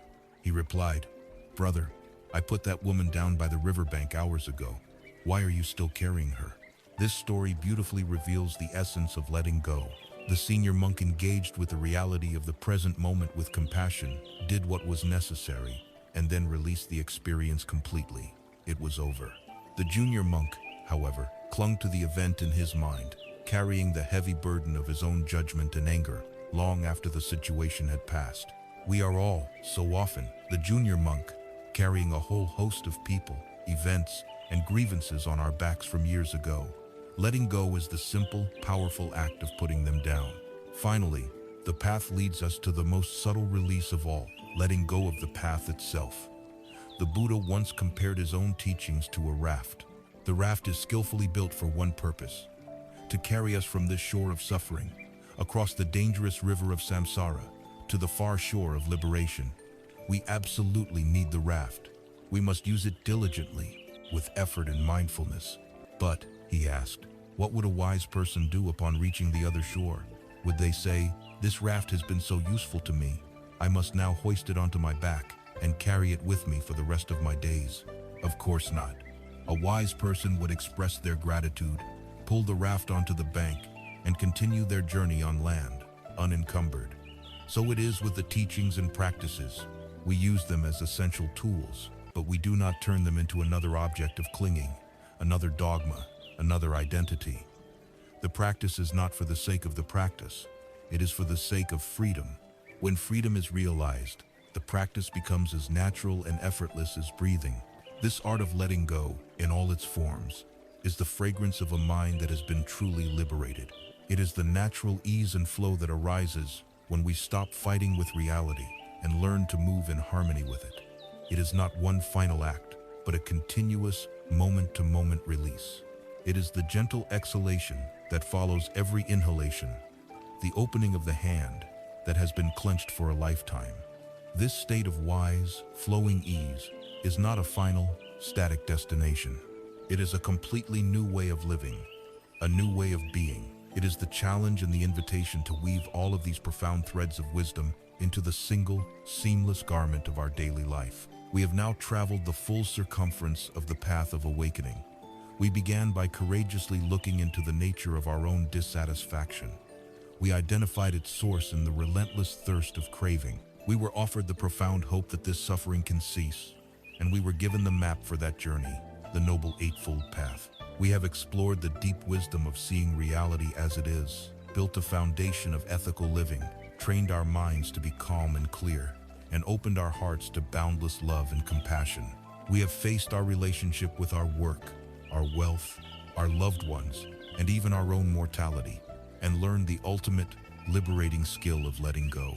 It would be easy to see these 19 explorations as a long list of separate ideas and techniques, a complex curriculum to be memorized, but to do so would be to miss the final, most crucial understanding. These are not separate streams of thought. They all flow into one another, merging to become a single, great river, the river of a fully lived, fully awake human life. The ultimate purpose of this path is not to become a good meditator or a scholar of Buddhist philosophy. It is to seamlessly integrate this wisdom into the fabric of our being, so that our every action, word, and thought becomes an expression of our practice. The goal is to bring the monastery into the world, to find our liberation not by escaping our lives, but by engaging with them more completely. This is the transition from formal practice to lived reality. The meditation cushion is the training ground, the gymnasium where we strengthen the muscles of mindfulness and compassion. But the real game is played in the messy, unpredictable, and beautiful arena of our daily lives. Every moment, without exception, becomes an opportunity to practice. Washing the dishes ceases to be a mindless chore to be rushed through. It can become a profound meditation on impermanence and service. We can feel the warmth of the water on our hands, a direct experience of the present moment. We can watch the soap bubbles form and pop, a perfect lesson in anicca. We can contemplate the clean plate as an offering of care to our family or to our future self. This is kitchen zen. And across. The morning commute, once a source of frustration and anger, can be transformed into a retreat. When caught in a traffic jam, instead of fuming with impatience, we can recognize this as a gift of stillness.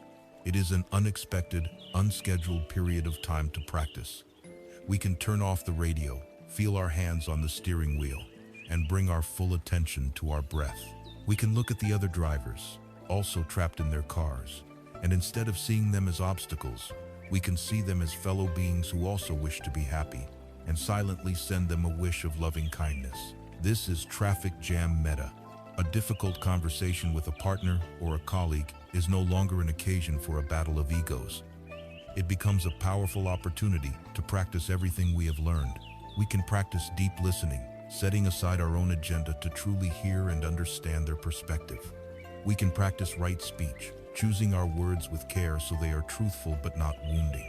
We can practice mindfulness of our own feelings, noticing the surge of defensiveness or hurt as it arises, and choosing not to be hijacked by it. We can practice compassion, trying to see the suffering or fear that might be motivating their words. This is how the path comes alive. It moves from being a set of concepts in our head to being the very texture of our lived experience. We stop doing the practice, and we start being the practice. It is crucial to understand that this integration is not a linear path of constant improvement. Our Western minds are conditioned to think in terms of progress, of climbing a ladder from one level to the next. The spiritual path is not like this. It is more like a spiral. We will find ourselves circling back to the same core issues again and again throughout our lives, sir. Ingrained patterns of fear, our familiar triggers of anger, our deepest attachments. We might find ourselves feeling a powerful resentment we thought we had let go of years ago and think, I have failed. I am back at square one. But this is not a failure. It is the nature of the spiral path. Each time we revisit an old pattern, we do so from a higher vantage point, with more wisdom, more compassion, and a wider perspective than we had before. The challenge may be the same, but we are different. The path is a process of patient, persistent, and gentle revisiting. Because of this, the single most important quality to bring to this lifelong journey is a profound and unwavering compassion for ourselves. The inner critic is often our greatest obstacle.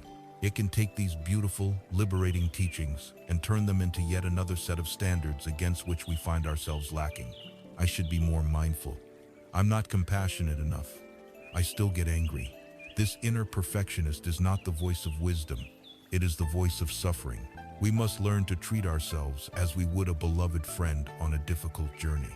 We celebrate our small victories, we acknowledge our efforts, and when we stumble, when we get lost, when we fall back into old, painful habits, we do not scold ourselves. We pick ourselves up with gentle kindness, dust ourselves off, and patiently, without drama, we begin again. As we continue in this way, something remarkable begins to happen. Peace and joy cease to be distant goals that we are striving for. They become our companions on the path itself. We find a simple joy in the act of being present. We discover a deep satisfaction in acting with kindness. The practice itself, the very act of paying attention and opening our heart, becomes a source of happiness. We are no longer practicing in order to one day be happy. The practice is the happiness. This, then, is the river of practice. It is the flowing, living integration of all the streams of wisdom we have explored. It is the mindfulness of the body as we walk down the street.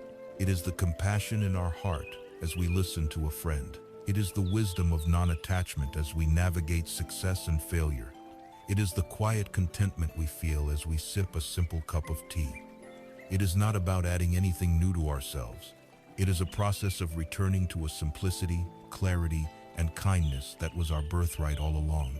Life itself, in all of its unpredictable, challenging, and miraculous glory, ceases to be a problem to be solved. It becomes the path, the practice, and the unfolding of awakening itself. This is the journey from a life of frantic struggle to one of wise and graceful flow. We began this journey together in a quiet room, with a feeling of disquiet. We began with the image of a person surrounded by the marvels of a modern world, yet feeling a profound sense of inner lack, a quiet hum of anxiety that no amount of distraction could silence. We began with the recognition of our own suffering. Look now at how far we have traveled. We walked directly into the heart of that suffering, and rather than a terrifying monster, we found a wise teacher. We followed its roots down into the soil of our own minds and discovered the incessant, thirsty clinging that gives it life. We were then shown a great and hopeful truth, that this thirst can be quenched, that this suffering can have an end. We were given a map, a noble path with 8 lanes, leading from the shore of confusion to the shore of peace. Along this path, we learned to see the world through new eyes. We saw the beautiful, relentless dance of impermanence in all things. We looked for the solid, separate self we were so desperate to defend, and in its place, we discovered a miraculous, selfless, and interconnected process. We saw that we are not separate from the world, but are a manifestation of it. We learned to cool the fires of anger with compassion, and to make friends with the specter of anxiety. We challenged the empty promises of materialism and sought meaning in our daily work. We learned to love others not from a place of neediness, but from a place of fullness. And we faced the great mystery of death not as an end, but as a transformation. We learned, above all, the subtle, liberating art of letting go. The anxiety that first set us upon this path was never the enemy. It was the invitation. The dissatisfaction was the knock on the door of our own heart, asking us to awaken. Suffering was the doorway, and by walking through it, we have found our way to a different kind of home within ourselves. The peace we have spoken of is not a fragile state that depends on having a perfect life, free from problems. That is a fantasy. True peace, the peace that this path cultivates, is an unshakable inner quality. It is the vast, open sky that is not harmed by the passing of storm clouds. It is the deep, silent ocean that is not disturbed by the turmoil on its surface. It is the capacity to hold the joy and the sorrow, the pleasure and the pain, the success and the failure of this human life with a balanced mind and a compassionate, open heart. This journey does not end here as the screen fades to black. This is where it truly begins. The tools are now in your hands. The path is now beneath your feet. The capacity for peace, clarity, and compassion that you seek is not in these words, but in your own awareness. It has been within you all along. Do not feel that you must now achieve something grand. The entire journey is built upon the foundation of small, simple moments of presence. It begins with a single step, and the journey to inner peace begins with a single, conscious breath. So, right now, simply feel your body, here. Feel the gentle rhythmic rising and falling of your own breathing. That is the anchor. That is the starting point. That is the path. Begin now.